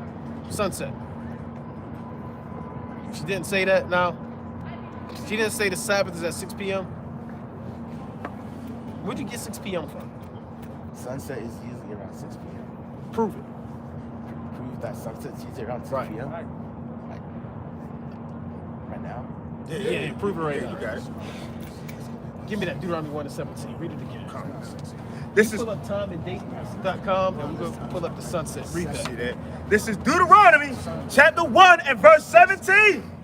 Ye shall not respect persons in judgment, but ye shall hear the small as well as the great. Ye shall not be afraid of the face of man, for the judgment is God's. For the what? For the judgment is God's. So, brother, you can't be a respected persons, right? Would you type in? Sunset is usually around 5:58 p.m. Okay, is that 6 p.m.? It technically It's only for New York. Listen to this. Bring for New that York. up. New York. See, we got to get down to the bottom of the matter. East Coast. Right. It's not So if you everywhere. go to timeanddate.com, right? No. It's not everywhere. You go to sunset. Type in sunset. The sun goes down different times throughout the year. Right. Right around the winter time, that's where they have something called equinoxes and solstice. Yep. Right? You paying attention, brother? December 21st is around the time where the light and the day are equal. A solstice is when the night is shorter, right? That's why the sun sets early in the wintertime. Make sense? So the Sabbath day is at sunset. It's not always 6 p.m. You ever heard something called the dog days of summer? When the days are longer. All right, Victor. We're gonna give you a flyer. All right, you take the flyer. You got that, King? Well, this is just a list of sunsets Hey, in Maryland. brother, come back up here, brother. I gotta go. I'm sorry. Take a flyer. All right, all praise to the Most High. Tribe this. Puerto Rico. All right. What you got? This is sunrise and sunset at Baltimore, Maryland, Eastern Standard Time, from September 2023 through May 2024. Right. And it's different times. It's different times. That's the point. It's different times. Because from September, it started September 1st in 2023. It was 7:39 p.m. But by September 30th, it was 6:52 p.m. Right. Because you're approaching the winter time, so the sun is going to set. That's in sooner that's and in sooner. 30 days. Bring it out, King. The Lord never said find out the average sunset time either. Right. And they would have to wait a whole year to figure out what the average sunset time, so they couldn't keep the Sabbath. The Lord said when the sun goes down. That's what he said, straight up. All right. So you got to start keeping the Sabbath according to what God said. All right. Right. Which is what? When the sun goes down. So did Ellen G. White say what God said? Did Ellen G. White call you an Israelite? I didn't get that from. You ain't. Well, all right. Well, take the flyer, brother. Look into it. All right. All right. We the Israelites. Safe, man. All right. Boy, man, that's tough, man. That's tough, man. You know, you think you got it, you pulling them in. It's like fishing, huh? They kind of pull you in the water, kind of go back and forth, and you reel a little bit, let some slack on the line, kind of let the fish kind of do his thing. And you brothers that went fishing, you know, right? Right? You know what's going on, man. Give me 1 Corinthians 2 and 4. Give me Colossians 2 and 4. I got Colossians. It's generous. You said what? So like that means she had to sit there and watch the sun every day for a year to figure out when she had to keep the Sabbath. It's madness. It's madness, man. It's madness. It is, man. Bring that up. This is the book of 1 Corinthians, chapter 2. See, that shows how destroyed we are as a people, man. Right. I mean, we are gone, man. Far gone. That we are gone. That was rough. That was rough. That was rough, man.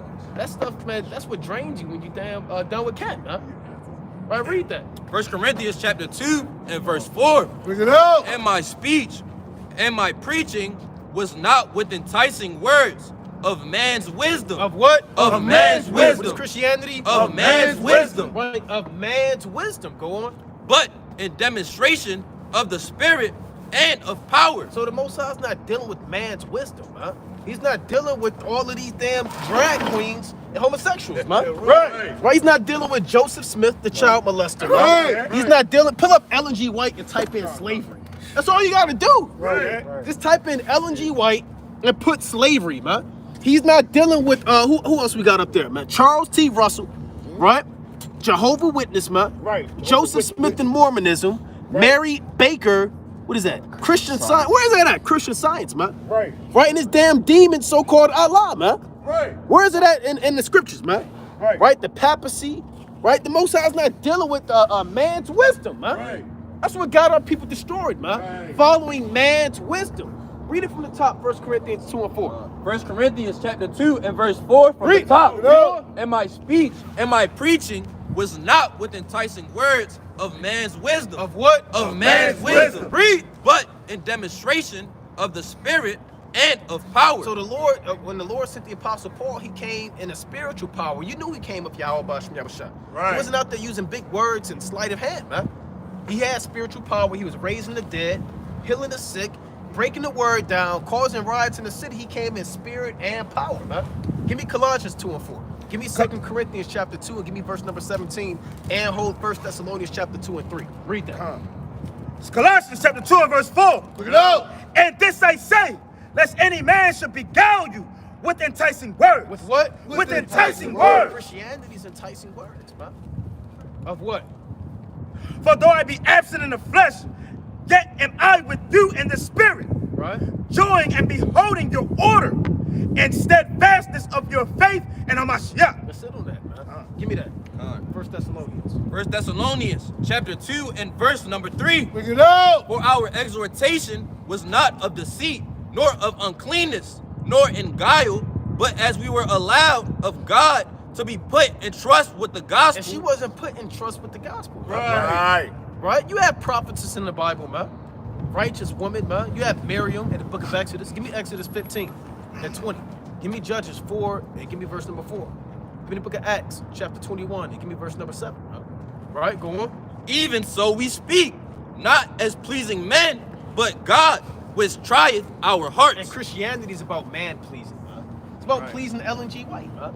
Right? Where's Ellen G. White in the scriptures, man? Did somebody pull up Ellen G. White in slavery? Right?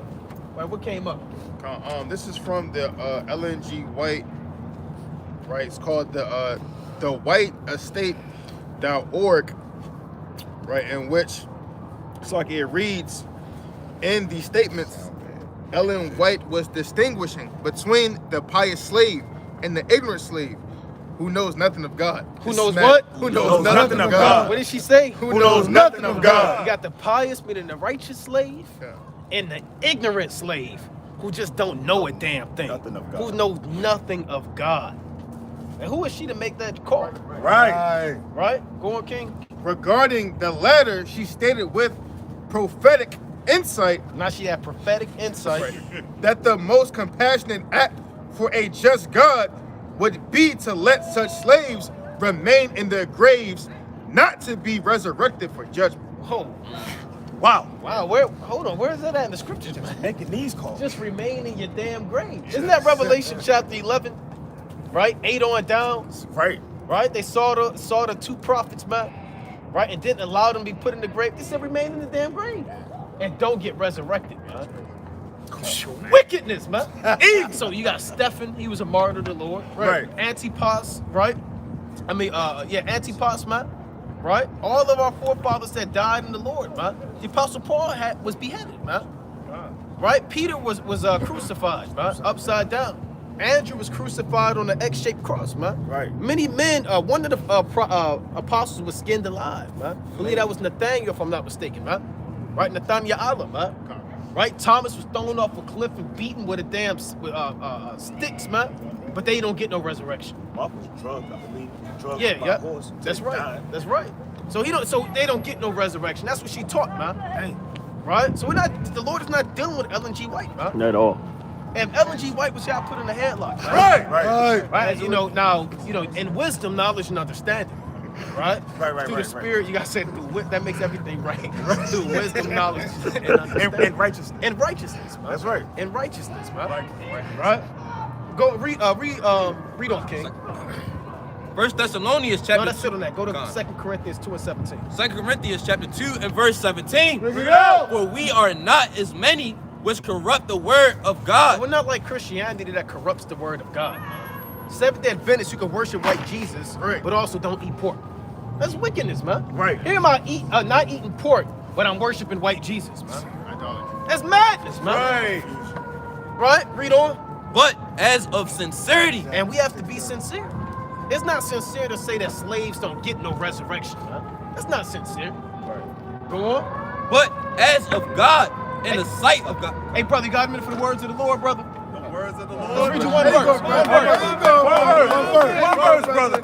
One verse. No, my wife's tired, man. I gotta get her home. Read on. Stay strong. For we are not as many which corrupt the word of God, but as of sincerity, but as of God, in the sight of God, In the sight of God, speak we in a Mashiach. so we speak the truth, man, because we know the Most High is watching, man. In the sight of the Most High, speak we the Mashiach, man. We're not like these pastors and these deacons. Hey, brother, where you see yourself at on this sign right here, brother? No wish. You right here, brother. Are you so-called black man? You see that? Right? See that? Right? Hey, but the point is, man, you have to come out here and push the truth, man. There's so many. Give me Jeremiah 23 and 29. Give me Revelation 2 and 2. There's so many doctrines out here. You gotta, and give me 2 Corinthians chapter 10 and 3. You gotta break it down, man. We can't build upon that foundation without breaking down Seventh-day Adventists, man. You have to. That's what you gotta come out here and do. This is war, man. And that's a siege. What we just went through is called a siege. Right. And a siege is for prolonged periods of time, man. Sometimes for years you're at siege, man. And you gotta break through those walls. But sometimes the Most High has these men with damn walls that are so high you can't break down, man. Because they're created that only the Lord can destroy them, man. Right? So read that. Jeremiah chapter 23 and verse 29. Bring it out. It's not my word like as a fire, saith the Lord, and like a hammer And like a what? And like a hammer. That does what? that breaketh the rock in pieces. So we gotta break these doctrines in pieces, man. You come up here saying that you're a Seventh-day Adventist, you got a teddy bear in your shirt with glitter on it, man, and 10,000 wristbands of a rainbow assortment on your right hand, texting God knows who, man. Right. God knows who, man. Right. Yeah, blushing and whispering, man. Yeah. Twinkling and tapping and looping, Right, huh? right. Bring it out, King. He said girl with a question mark. He said I can't answer. Yeah, he said he can't answer that, man. Hey, I'll answer that, man. Straight up. I'll answer that, man. Ain't a big deal to me. Ain't a big deal. What's the big deal, bro? Right. What's the big secret, The bro? secret. You know? That's right. That's right. So read on, King. Or read that again.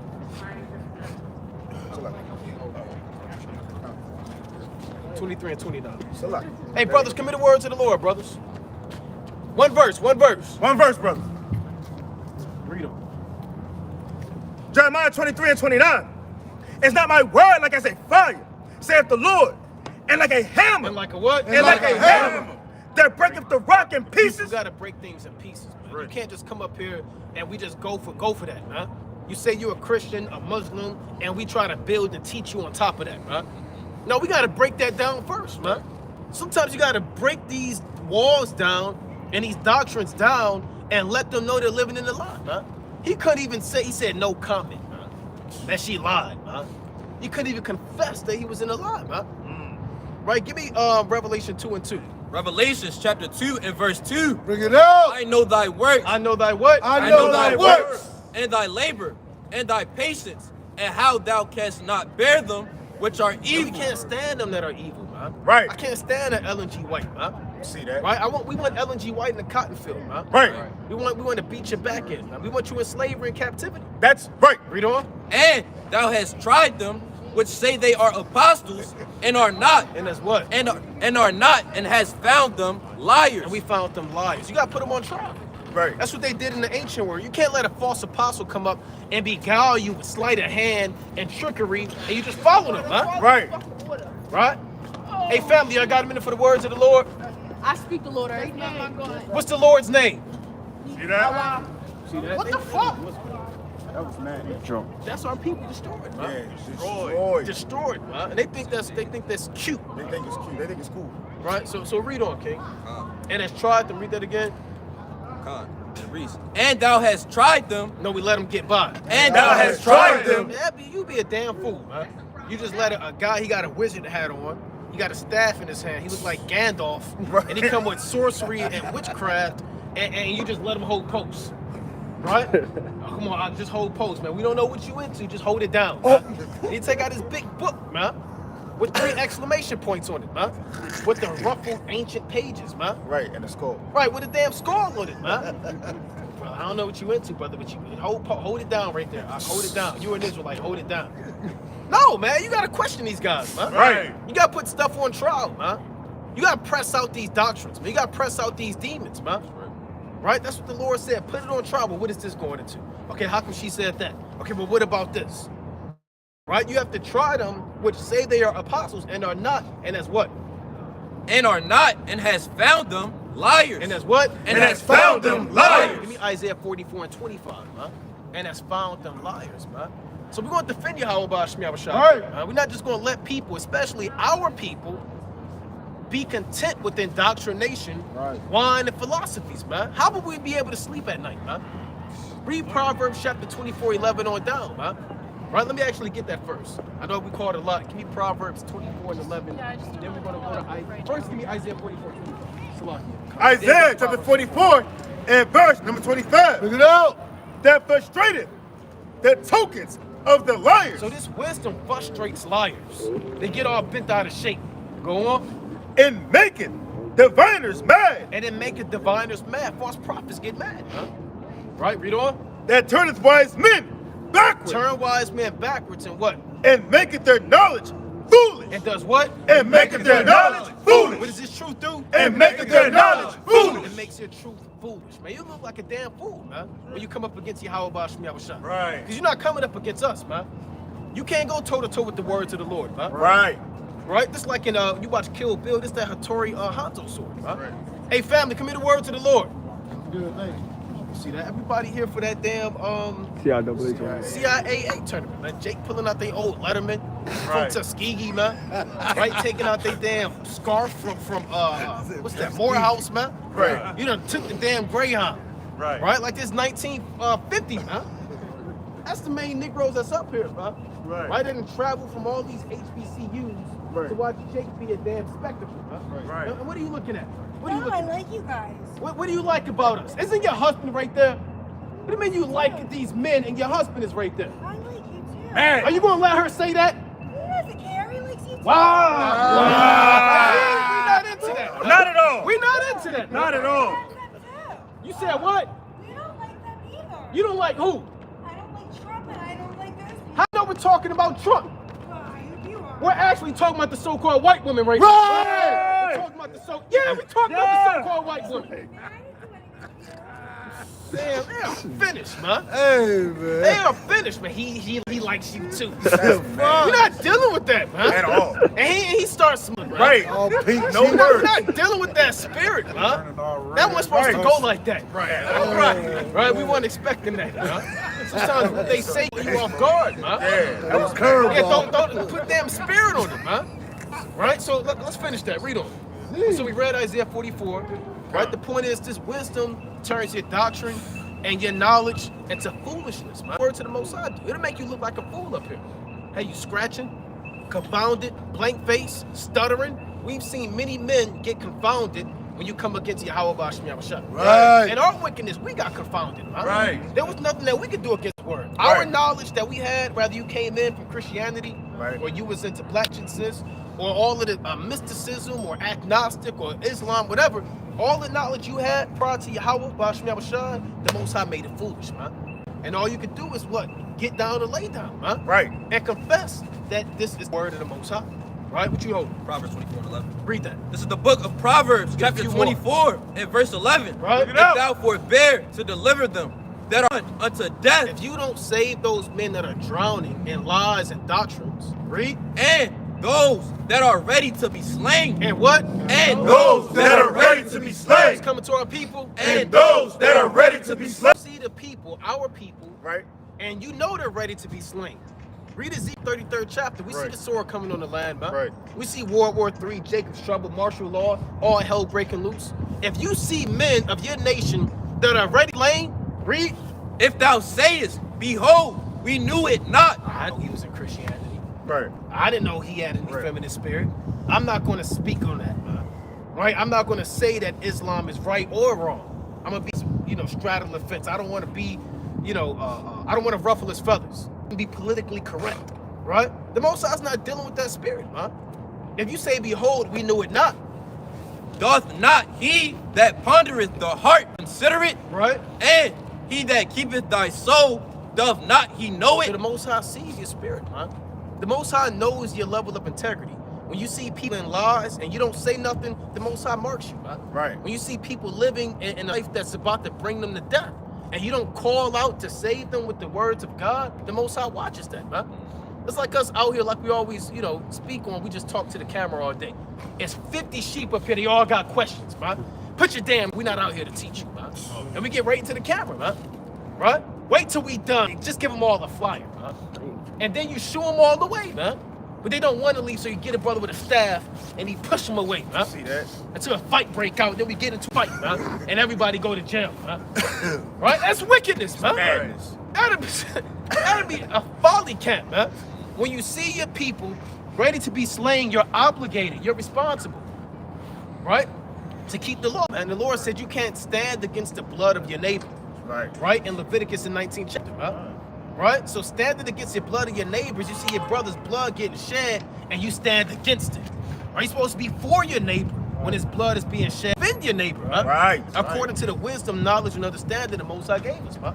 Right? So what else we holding? Gone. 2 Corinthians chapter 10 Right. and verse number 3. Give me Isaiah 49 and 2. Give me Jeremiah 5 and 14. Give me Hosea 6. Give me Hebrews chapter 4 and 12. Read that. For though we walk in the flesh, we do not war after the Yeah, flesh. we don't come out here warring after the flesh. We're not out here to fight, man. We're not tough guys. We never boast on how much we Right. work out. I bench 220, right? This brother could run the 4-3. Hey, this brother got this on him. He got that on him. Brother's a black belt. We don't come out here for war, man. We don't war after the flesh. Read on.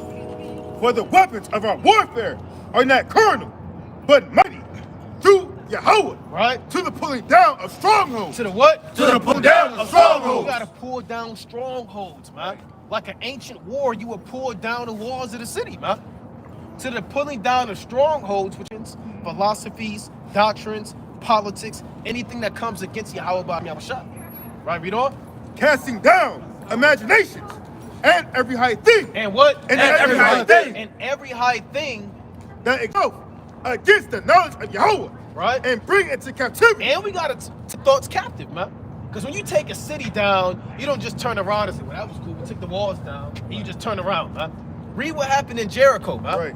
Right? War, and you break them walls down, now you're looking for slaves, man. Right. Now you're looking for the spoil. You're Right. looking for the booty and the plundering of the city, man. Right.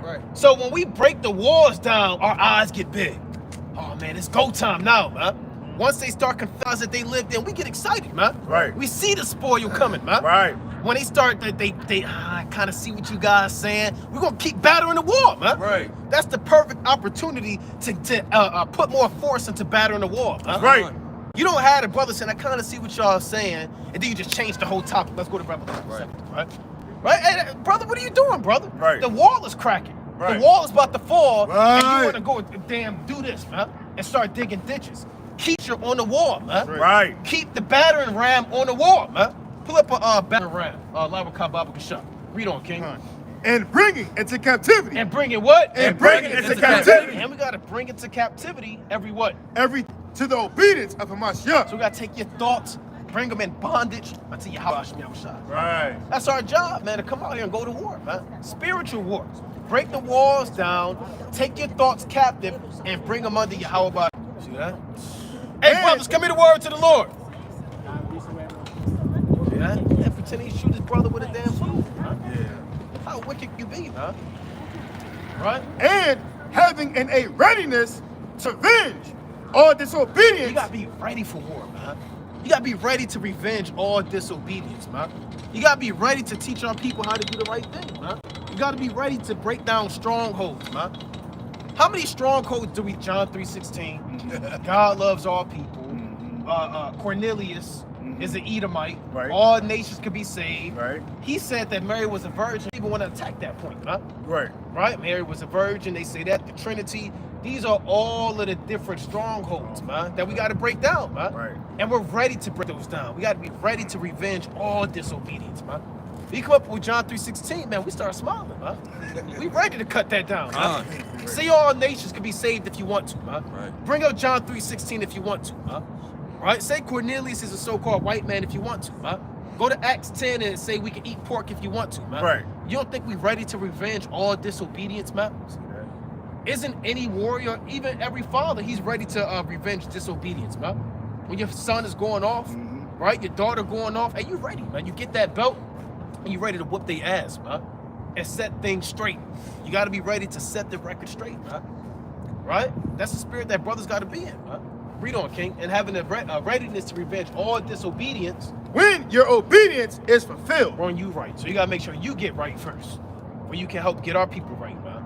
Right? You had that siege weapon or battering ram. Right? This is a battering ram, right? These are siege weapons, man. Right? You might want to bring it up. Right? So that's what you use to break down walls. And that's what we come out here with, man.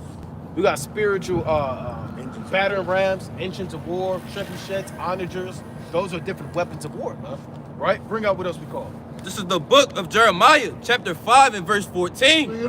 Wherefore, thus saith the Lord God of hosts, because ye speak this word, behold, I will make my words in thy mouth fires, and this people wood, and it shall devour them. And what? And it shall devour them. Give them a good time. And it shall devour The them. Lord the Lord get violent with the word of the Lord, man. Right. Right? How could that be the spirit of Christianity, man? How could that be the spirit of Seventh-day Adventists, man? That would have to represent us doing the work in the last days, man. So much contention we get out here, man. So much scoffing and sometimes there's riots out here, man. Right. We've been out here, there's police surrounding us, man. Gunshots going off, people dying over there, man.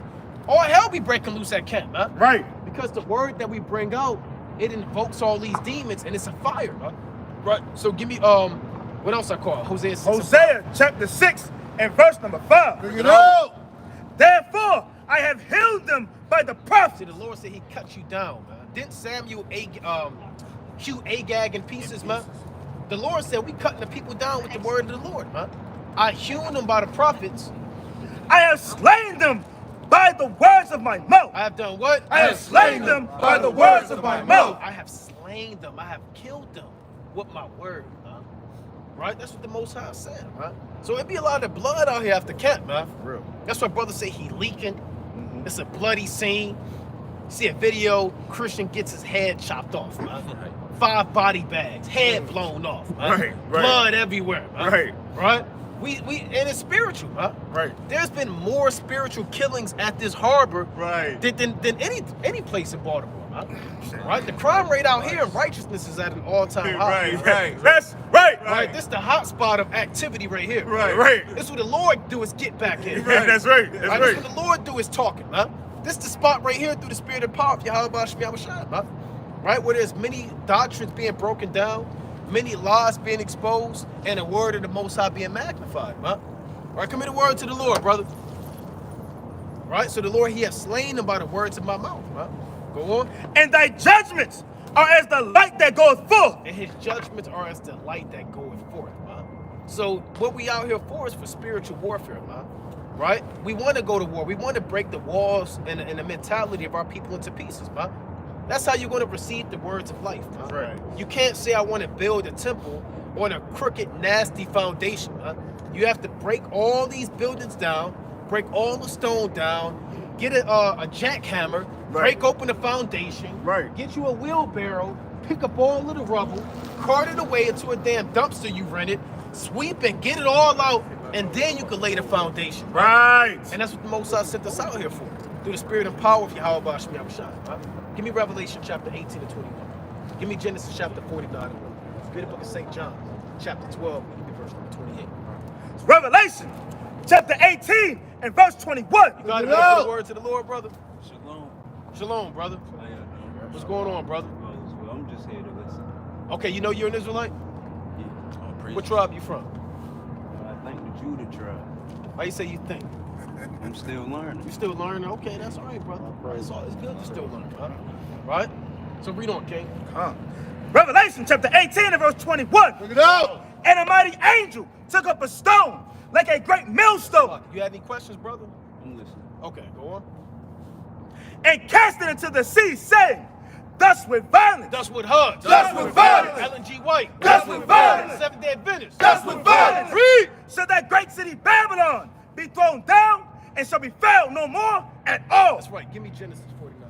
This is the book of Genesis, chapter 49 and verse 1. Bring it out. And Jacob called unto his sons and said, gather yourselves together. Stay at home. Gather yourselves together. Individual life. Gather yourselves together. Christian church. Gather yourselves together. Read. That I may tell you that which shall befall you in the last days. And we living in the last days, man.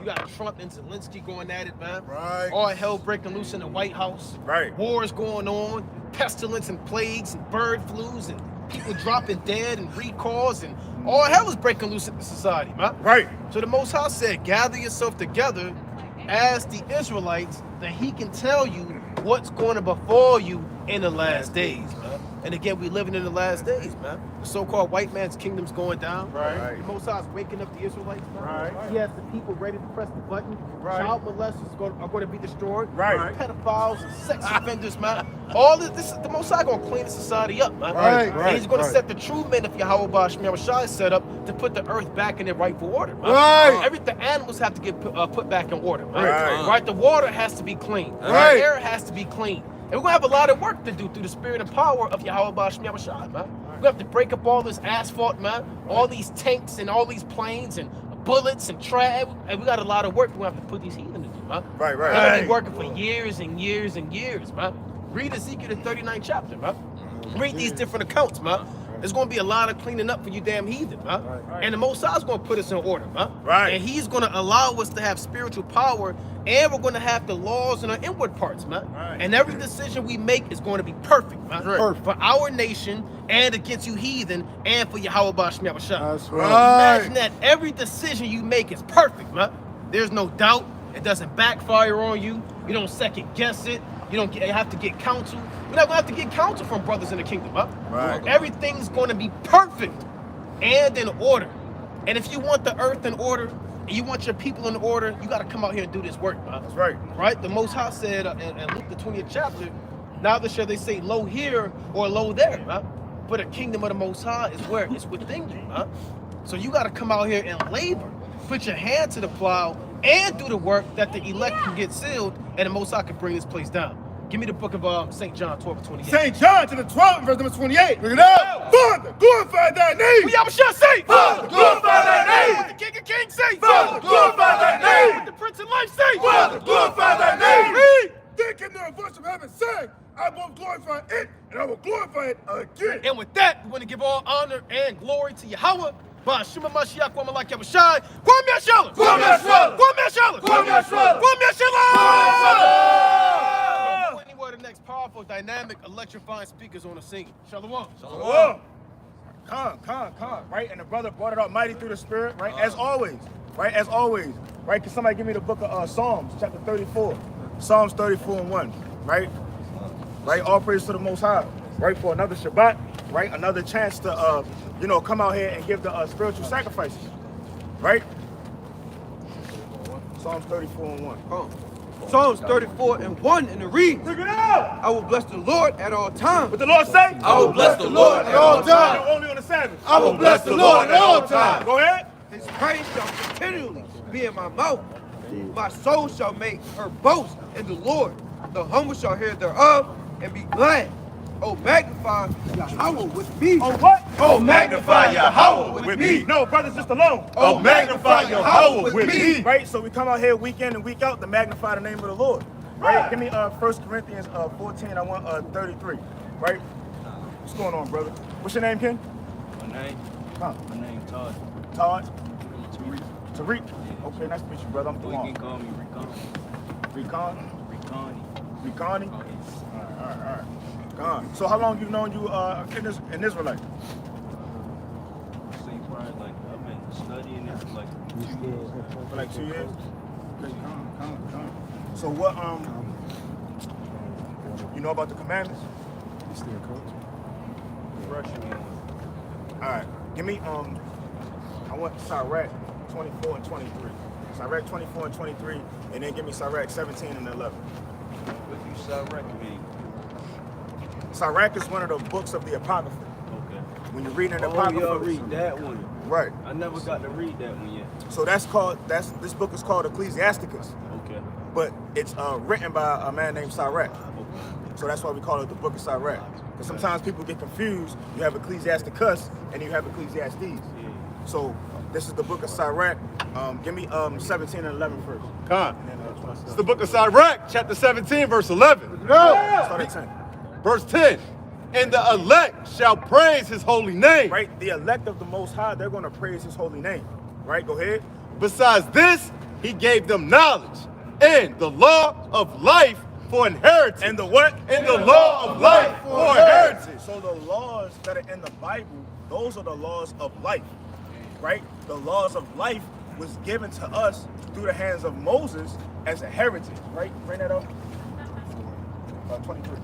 So right 24 and 23 in the reads. Look it up. All these things are the book of the covenant of the Most High Yahweh, even the law which Moses commanded for an heritage unto the congregation of Jacob. Unto who? Unto the congregation of Jacob. So, us being the Israelites, we have to return back to the Lord by returning back to the heritage that he gave us. So, our heritage is the laws of the Most High. Right. So, a lot of your foundation of being an Israelite is really going back to the law. All right? So, we're going to get some laws. Bring it up. It's the book of Leviticus, chapter 11 and verse 7. In the swine, though he divide the hoof and be cloven-footed, yet he cheweth not the cud. Now, you know what swine is? Pork. The pig. You eat pork? Not all the time, but if I have to, sometimes I do. I'm just being honest. Being survival. All right, give me Sirach. Not Sirach. Yeah, Sirach 4 and 28. Right? Read that again. Con, it's the book of Leviticus, chapter 11, verse 7. Bring it up. And the swine, Right? though he divide the hoof and be cloven-footed, Right? yet he cheweth not the cud. Right? He is unclean to The you. Lord said he's unclean. Go ahead. Of their flesh shall ye not eat. What the Lord say? Of their flesh shall ye not eat. That's a straight commandment. Of his flesh shall ye not eat. Right? Hold that. Come. Bring that up. So right 4 and 28 in the reads. Strive for the truth unto death. What the Lord say? Strive for the truth unto death. No, I can do it whenever I want to. Strive for the truth unto death. Well, what if it's a necessity? Strive for the truth unto I death. be hungry sometimes. Strive for the truth unto death. And what? And the Lord shall fight for thee. See that? So you got to strive for the truth unto death. Right. The Lord gave us a straight commandment. Right. You can't eat the pork. Right. So at the end of it all, you got to put that down altogether. Right. So the next time somebody asks you whether you eat pork, what should your response be? No. Right. Not at all. Right. Right. I'm just being honest to my brothers. No, that's a beautiful thing. Because now the door's open for correction and you can get back on the proper path. Right. Because you don't want to be, if this the path and this is the way, Right. you over here bumping into this. You know what I'm saying? Being lukewarm. Matter of fact, give me 2nd Ezra chapter 7 and start at 4. Right? Right? So, yeah, bring that up. Second Ezra 7 and 4 in the reads. But put the case, the entrance were narrow. Verse 3. And I said, speak on, my God. Right. Then said unto me, the sea is set in a wide place, that it might be deep and great. But put the case, the entrance were narrow, and like a river, who then could go into the sea to look upon it and to rule it. If he went not through the narrow, how could he come into the broad? Right. So getting into the kingdom of heaven is a straight path. It's a narrow path. Right. And the Lord said only one person can go through at a time.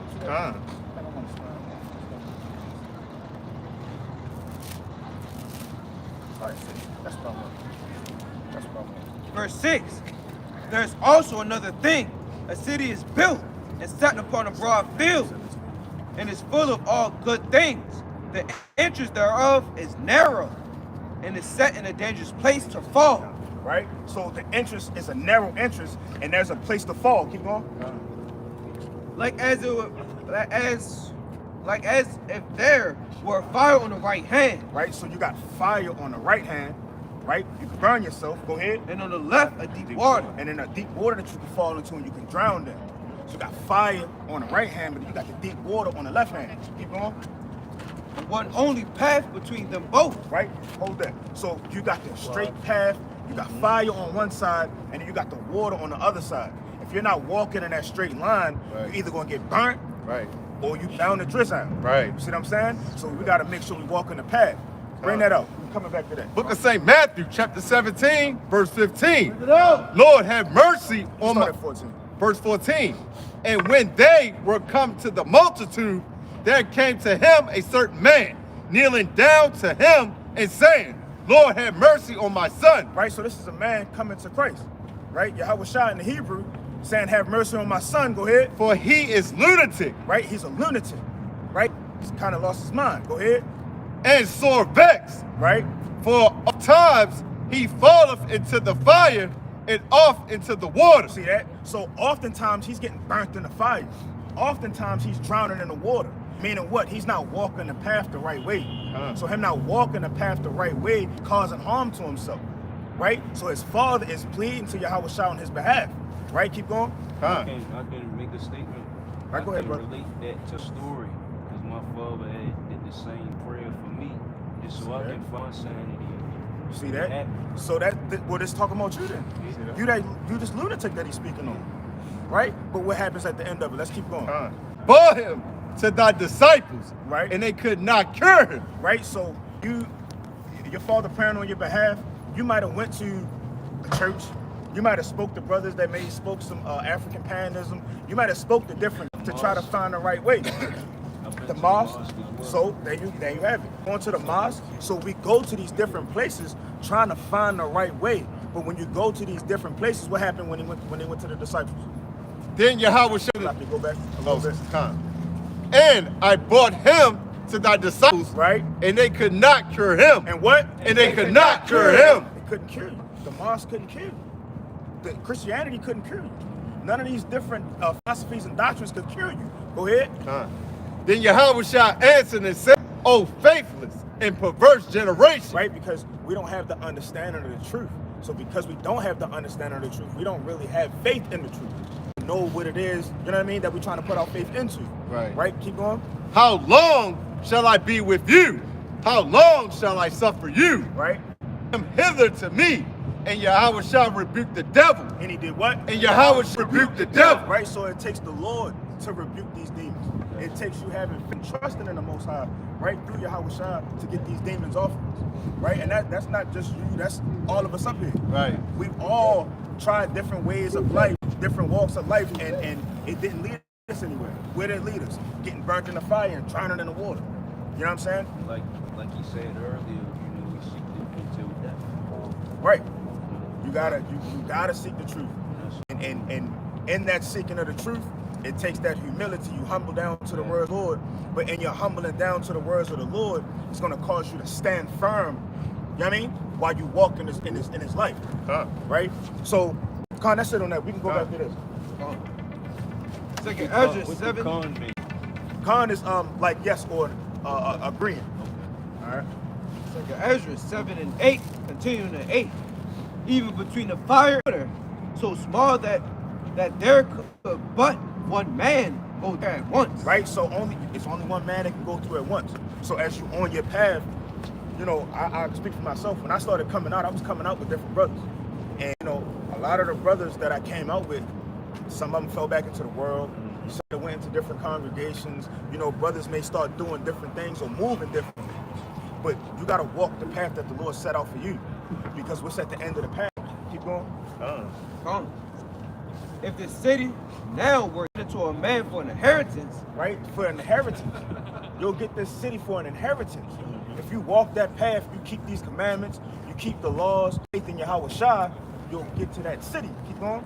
if he never shall pass the danger set before it. Right? If you don't go through the trials, the tribulations, the being broken down. You was up here when we was speaking